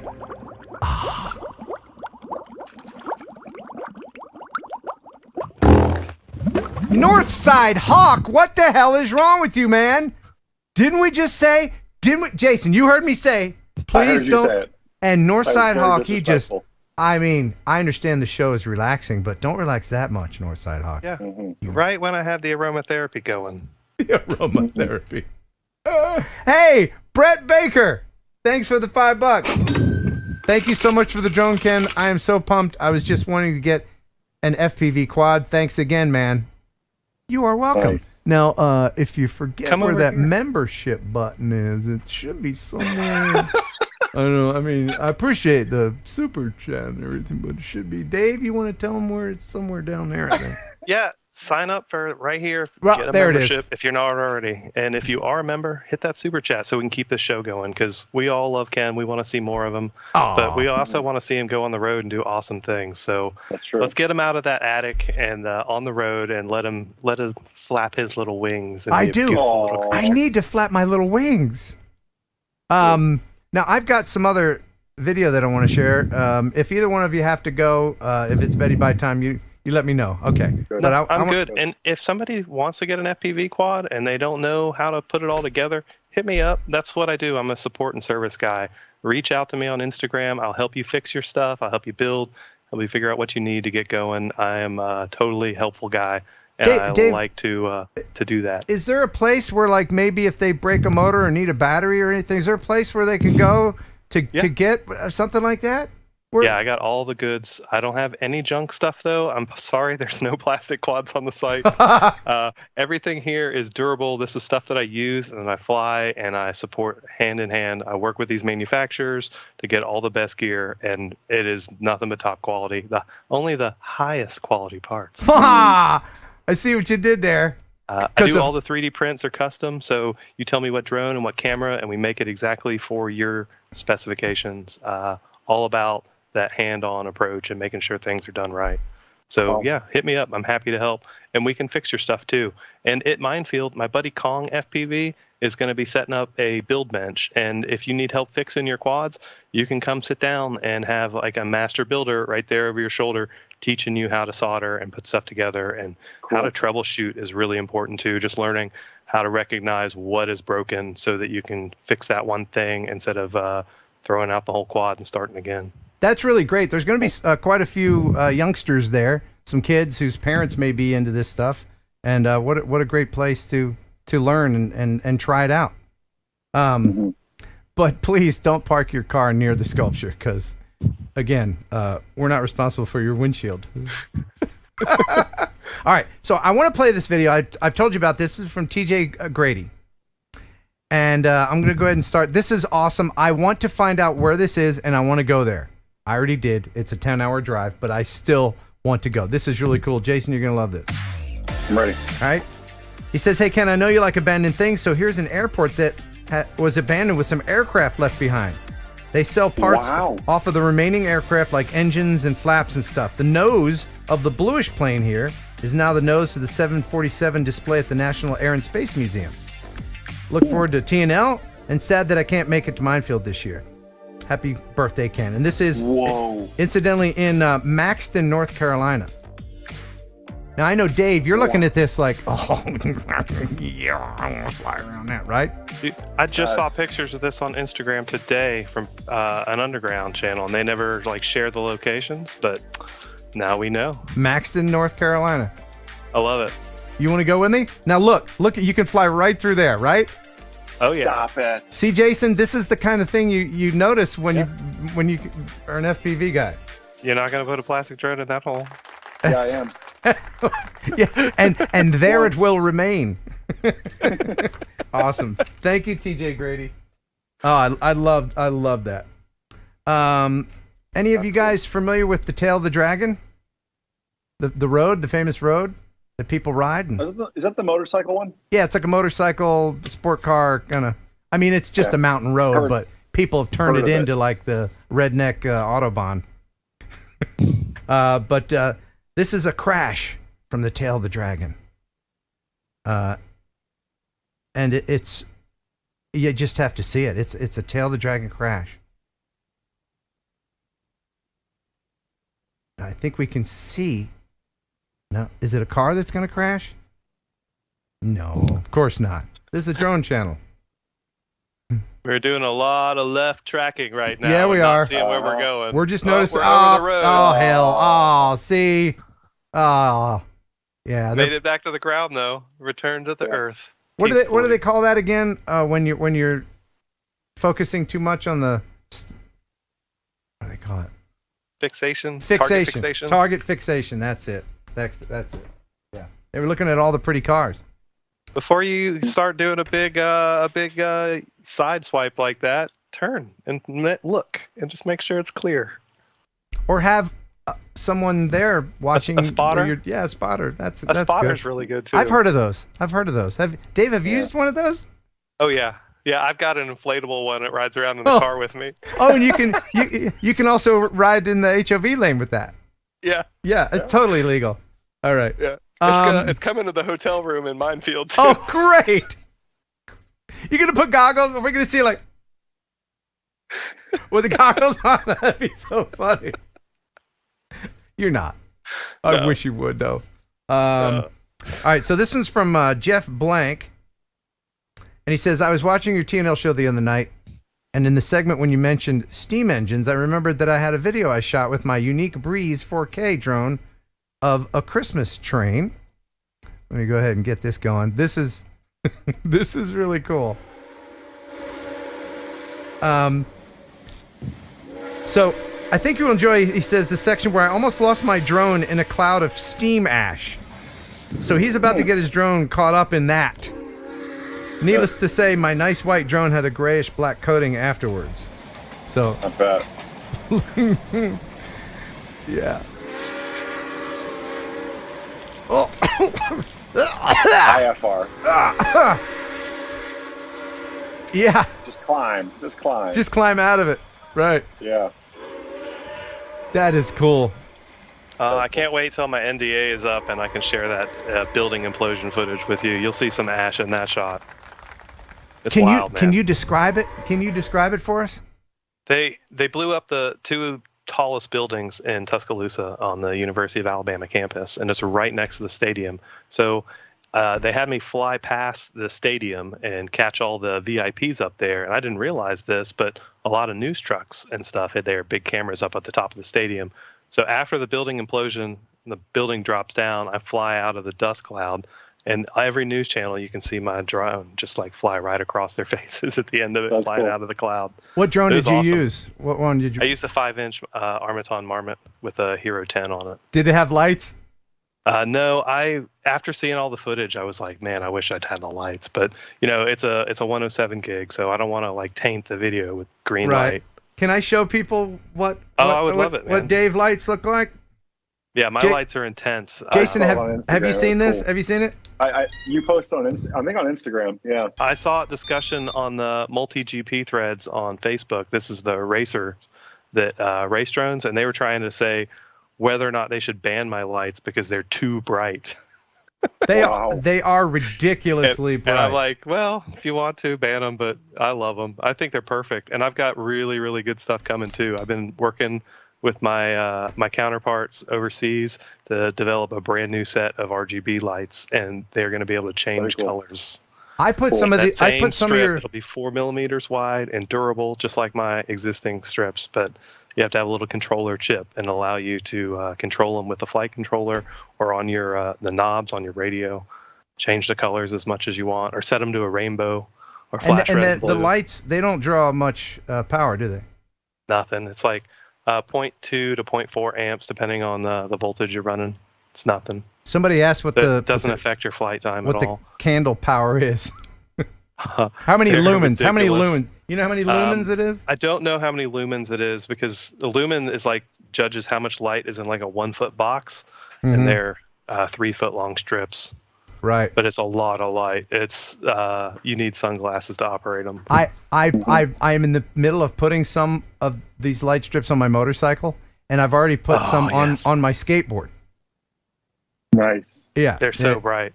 Yeah. I'm putting them all underneath my truck and in the wheel wells of my truck and in the bed.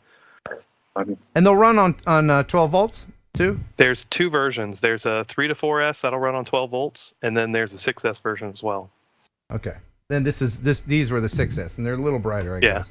And you don't have to have any kind of regulator, which is the best part, because we'd be blowing regulators, putting stuff on them. It just runs right to the main battery. Right to the terminal there. And they come on when you plug in the battery. And if you want a switch, you can even put it on a switch, put a real pit chip in there, and you can control it with your transmitter. Turn the lights off. Ken Torbeck, thank you very much, buddy.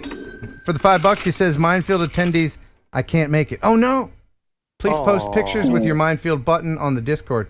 Now, Ken made some buttons that I will bring.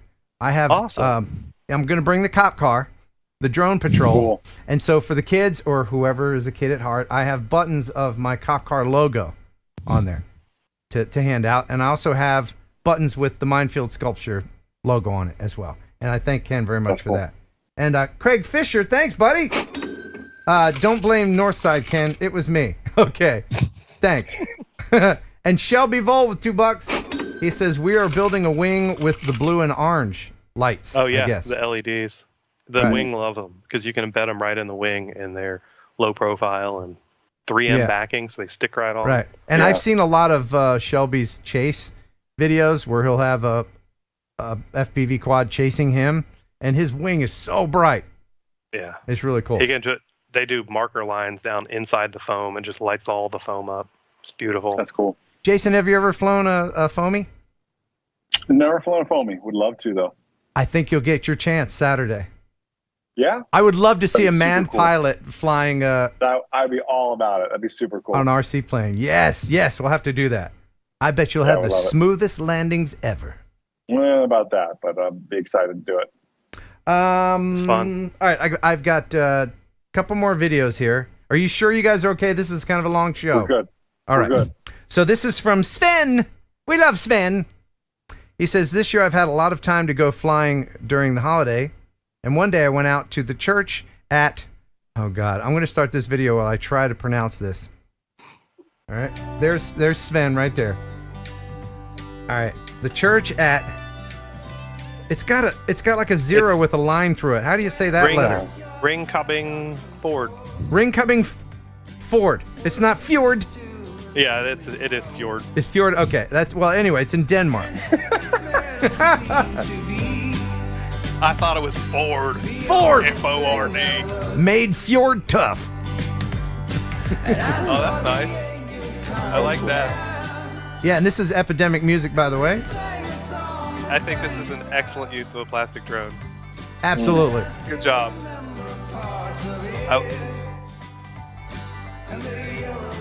Beautiful location. That's real pretty.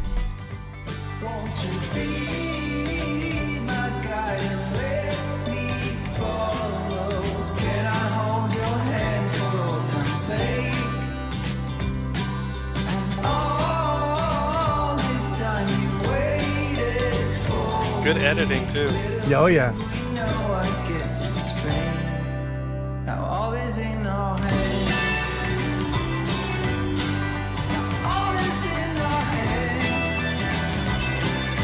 It's got to be Epidemic sound too, right? It absolutely is, yeah. Because if it's not Epidemic, it's crap. It's crap! There's a link in the description if you would like to get some non-crap production music. They've got, hundreds of thousands of sound effects.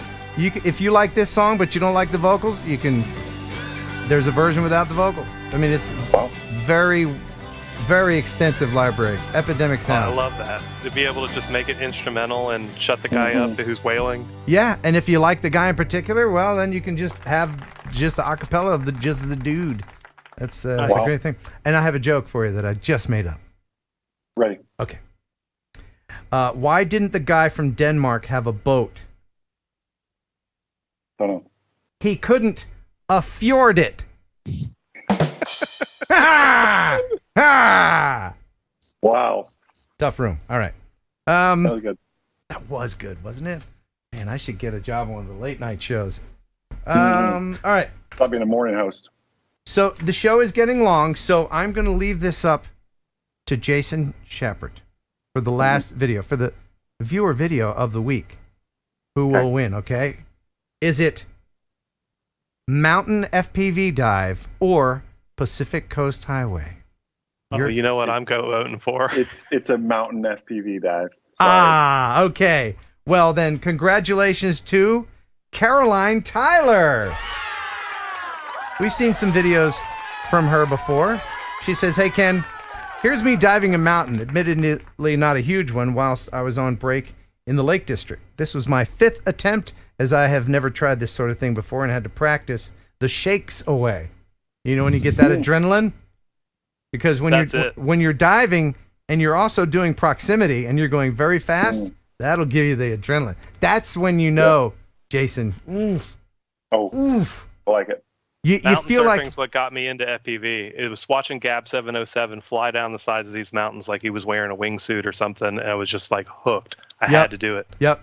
That's cool. It's so amazingly freeing. Anyway, here is Caroline Tyler diving a teeny tiny mountain. But that's not so teeny tiny. No, that's...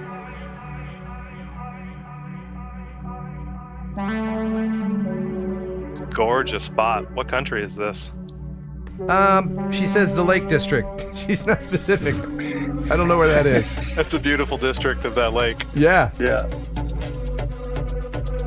But she did pick a good mountain.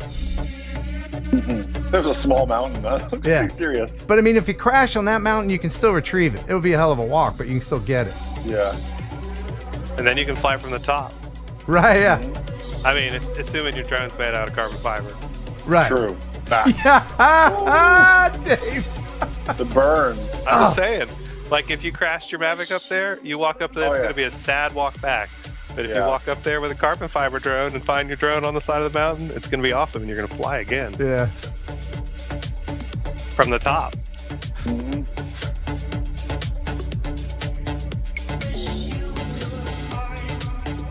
This is epidemic sound as well. I think she flies back to herself.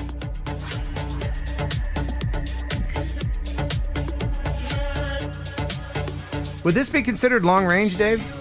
Yeah, I mean, it's longer than I usually fly. That's definitely long range to me. Some people would be like, no, that's medium range. Oh, okay. Oh, what are you going to measure with? But put it away. That's awesome. That's why 108 would be great for long range, Yes. man. It's going to go beyond visual. Yeah. Not if you got those fly high LEDs on them.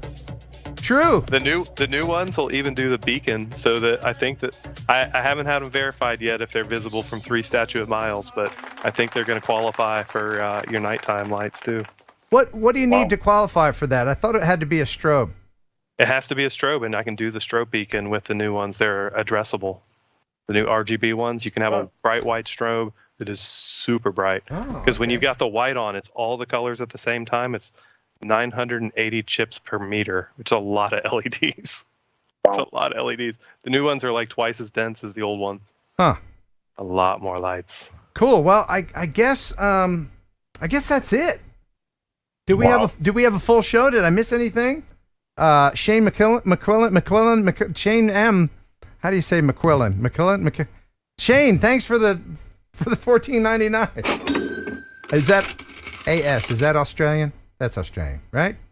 Yeah. Have a great time at Mindfield and happy birthday on Monday. Thank you very much. Oh, yeah. I'll be 56 miles old. Wow. Oh, okay. One more thing.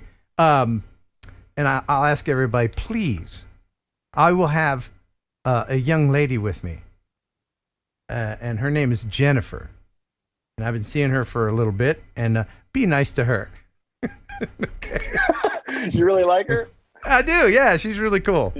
Congratulations. And she'll be I hope there. it works out. She'll be there with her son, who's 8. Awesome. And so, I want to get him interested in this stuff. So, I'm sure he'll love it. But cool. That'll be Saturday. And once again, if you guys would kindly put the Discord link in the chitty chat. Hey, look, we got a new member.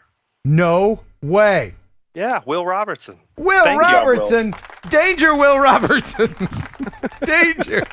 I'm sure he's never heard that one before. Here I am being all clever and everything. It's like somebody comes up to me and says, "Sky's the limit with your jokes, Ken." Somebody comes up to me and goes, "Hey, Ken, where's Barbie?" "Oh, aren't you clever? I've never heard that one before." So, sorry, Will. But the sky is no longer the limit. It's not. No, there's a glass ceiling. Anyway. Force multiplier. Thank you, everybody, for all of your support. I really do appreciate it. Thanks Skype for putting us on hold.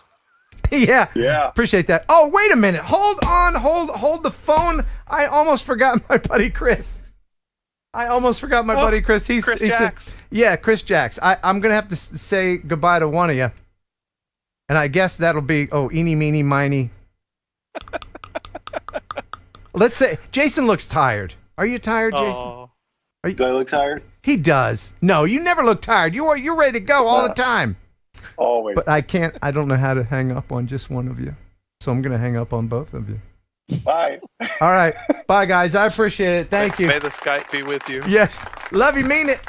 I'll see you Saturday. All right. Bye. See ya. All right. Okay. It's just me again.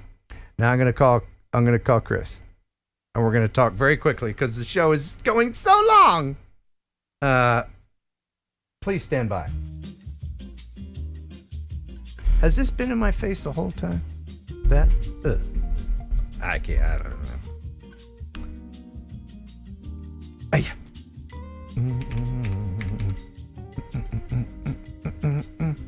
Stand by for Chris. Skyfox FP Volpine. Got that noise. Hey, buddy. You there? I bet you thought I forgot you. I did. No, that's all good. Wait, you were there and now you're gone. There. Oh, hey, man. When did you get that? Have you had that forever? I've had that for a few years. Okay. All right, we'll put you there so that it doesn't upset anybody's OCD. Right? Right? Because if I had it like this, people would be like, no, that can't, I'm out. They'd be like, no, we can't do that. So I'm going to make sure we're lined up. Boom. Yeah, that's always good line up. Get some practice for Saturday on all those gaps. Now, you know what? I don't like that. I'm going to put you over like that. And then I'm going to put me over like that. That's much better. I like your room there. Looking good. Thank you. And you have your Trees Are Dicks shirt on. Of course. And of course, if you want, because trees are dicks. We all know trees are dicks. You're just flying your drone, minding your own business, and then a tree reaches out and grabs you. You can tell the world how you feel about those damn trees by getting one of these. There's a link in the description. So, yeah, it's going to be a lot of fun. And I wanted to thank you in front of everyone for being an integral part of how Mindfield happens. Because you're there with me, helping me with promos and ideas and everything. And you are going to be the frequency master. I am going to be the master of freaks. All right, so tell us how that's going to work. Say there's 100 people there, and they all want to fly. How's it going to work? All right, so if there's 100 people there, that's one FlyHighFPV. That's rather interesting. So those of you that are familiar with Mindfield, you know how narrow it is, and then you've got a whole bunch of stuff on each side.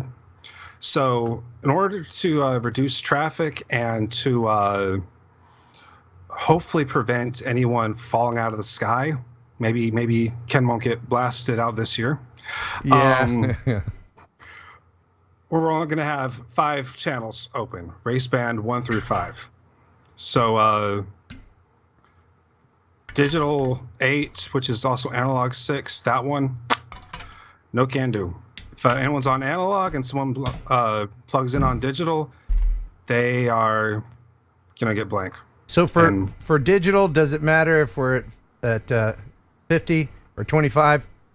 Yes, good question. 25 only. If it's on 50, then that'll have only 2 channels, I believe. Yeah. Okay. And nobody will be able to really audience. And exactly. That's what we want to try to do, because it was so easy to audience with analog, wasn't it? Ooh, man, those were the days. You're bringing some analog, aren't you? Yes, I'm bringing a good mix of both digital and analog. Okay. All right. And what else do we need to know? What else? I think we're going to try to put all the Tiny Whoop people in one area. Yes. Tiny Whoop, we're going to set up a course. Believe I was at a beta FPV, brought us some gates. That's right. They sent gates. We're going to set those up. So that'll be fun. I was in that mask for like 5 minutes, and so all that fur just scratched my nose. Oh, you were sitting there waiting. I'm so sorry. That's a great mask, though. Hey, it's all good. It's all good. All right. Yeah. So race band 7 and 8 on analog. We're going to reserve that for the Whoop track. That way, anybody there interested in FPV, they can just go on, fly, not have to wait for anyone, and just to experience FPV for the first time. Well, the weather's going to cooperate. The last I looked, it was going to be like 88 and sunny. And even Friday night's going to be nice. So you campers out there, please just don't start a campfire. That's all I ask. Yeah. No campfires if you would. Friday night's been beautiful, and I believe Dave is reminding me, anyone that flies GPS drones, turn off the dual band, use 2.4 gigahertz only. Okay. That'll reduce any of the jitter and not mess up anybody's feed. So if we do this right, do we have to stand far away from one another, or can we be close together? I think 6 feet is the recommended distance, although yeah.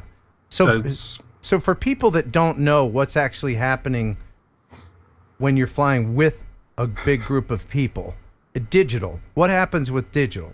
The blast comes from the goggles, or what happens when you turn on your quad? Is that when the blast happens? So if like someone on an analog and someone plugs in a digital? Yeah. How do people get dropped out of the sky?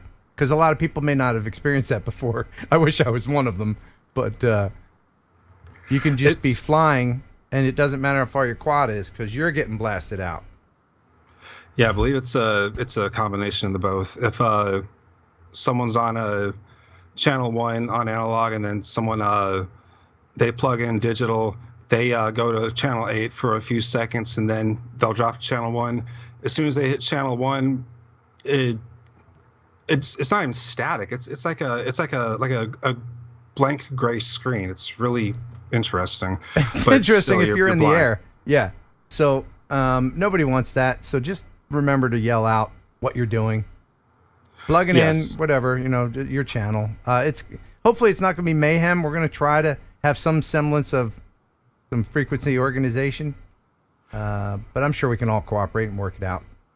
Well, actually, what I've got planned, and one that was there last year, remembers to have these tags, and then you choose which channel you're going to be on, put your tag on that channel of the board, call out, plugging in, whatever. This year, in order to try to reduce any oopses, unfortunately, that didn't exactly work out. Right. We're going to assign channels. So when you come, stop by my tent and get you registered FPV, and I'll be handing out tags in order 1 through 5, and then try to space it as much as possible. It sounds like a lot of hassle. It really isn't. Once you know what is expected of you, it's just consideration of the next person. And the fun thing is flying with other people. So that's what we're doing. But we just want to make sure that we don't accidentally break some other person's stuff. That's all. Yeah, unfortunately, unlike a Castle Crash and Rampage, it's a very confined area. So if any mishaps happen, then we could have a drone on someone's windshield, on top of the motel, maybe even the state highway in front of us. You'll see when you get up in the air where you shouldn't fly. I mean, it's an open grocery store right next to us. You can fly behind it, the car wash that's right next to us. We can go through there if there's no cars. Around the restaurant, on the roof of the restaurant. Even the little museum, the Mindfield Museum, will be open that day. Yes. You can fly around. Billy Tripp's shop. He might be in there working. You can go there and say hi to him. I wouldn't fly in there or get too close to him. He loves the drones, but we don't want to startle the man. Yes. And another thing, please, and we'll go through all of this Saturday, but don't climb the sculpture. No. I'll do it because I'm familiar with it and I'm willing to accept the risks. But if something happens, if you get stuck somewhere, just let one of us know and we'll get it for you. We'll get the fire engine over there, get the ladder up, and we'll get it done. That's right. We do have the fire engine this year. It's going to be so great. It's going to be a lot of fun. I'm really looking forward to it. And again, thank you, Chris, for helping out with everything. Glad to help. And thank you for being my repairman. Now, I don't mind saying this in front of everybody. I don't build a lot of quads. I repair them. I can do a lot of stuff, but when I do something horrible and I'm bringing and stuff's hanging out of it, and I'm like, it doesn't even look like a drone anymore. This guy right here, he's like, I got this. So thank you for doing that. That's all good. How many times have you resurrected my Super G? Is there any original parts on it at all? There isn't. It's all everything's been replaced, right? Yeah, several times over. Yeah. But somehow we just keep it alive. Is this a Project 399, right? Yes. Okay, and they're still making parts for it? Oh gosh, yes. That's Jordan Temkin's signature drone. He is not gonna let that go away. Good, because I also had a Flynoceros that I liked, but they're gone. Let's have a moment. I am bringing Zamboner, actually. You are? I am bringing Zamboner. Okay, because I gifted that to you. Yeah. Oh man, Flynoceros. That's a shame. That is a shame. Anyway, all right. Well, I think this is one of the longest TNLs I've done in a while. Chris, would you like to say goodbye with me? Yes, I would. The show half as much as you would have if it had been twice as good. Oh my goodness. Thank you everybody for your support. As always, you really energize me. You make me want to keep on going. I'm so passionate about this hobby and the people that are in it. I love each and every one of you, and I'm happy to continue doing this show and to bring you all the content that I do with your support. Thank you to Jeff Sills for the news, Jason Schappert, as always, for his co-hosting abilities and just for being a good-looking stud of a man on my channel. I know it's bringing the ladies in. Thanks to Dave Shaddix for staying high, and we'll see you and everybody at Mindfield this Saturday. Buh and bye.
pigeon jerky, the killer could process meat.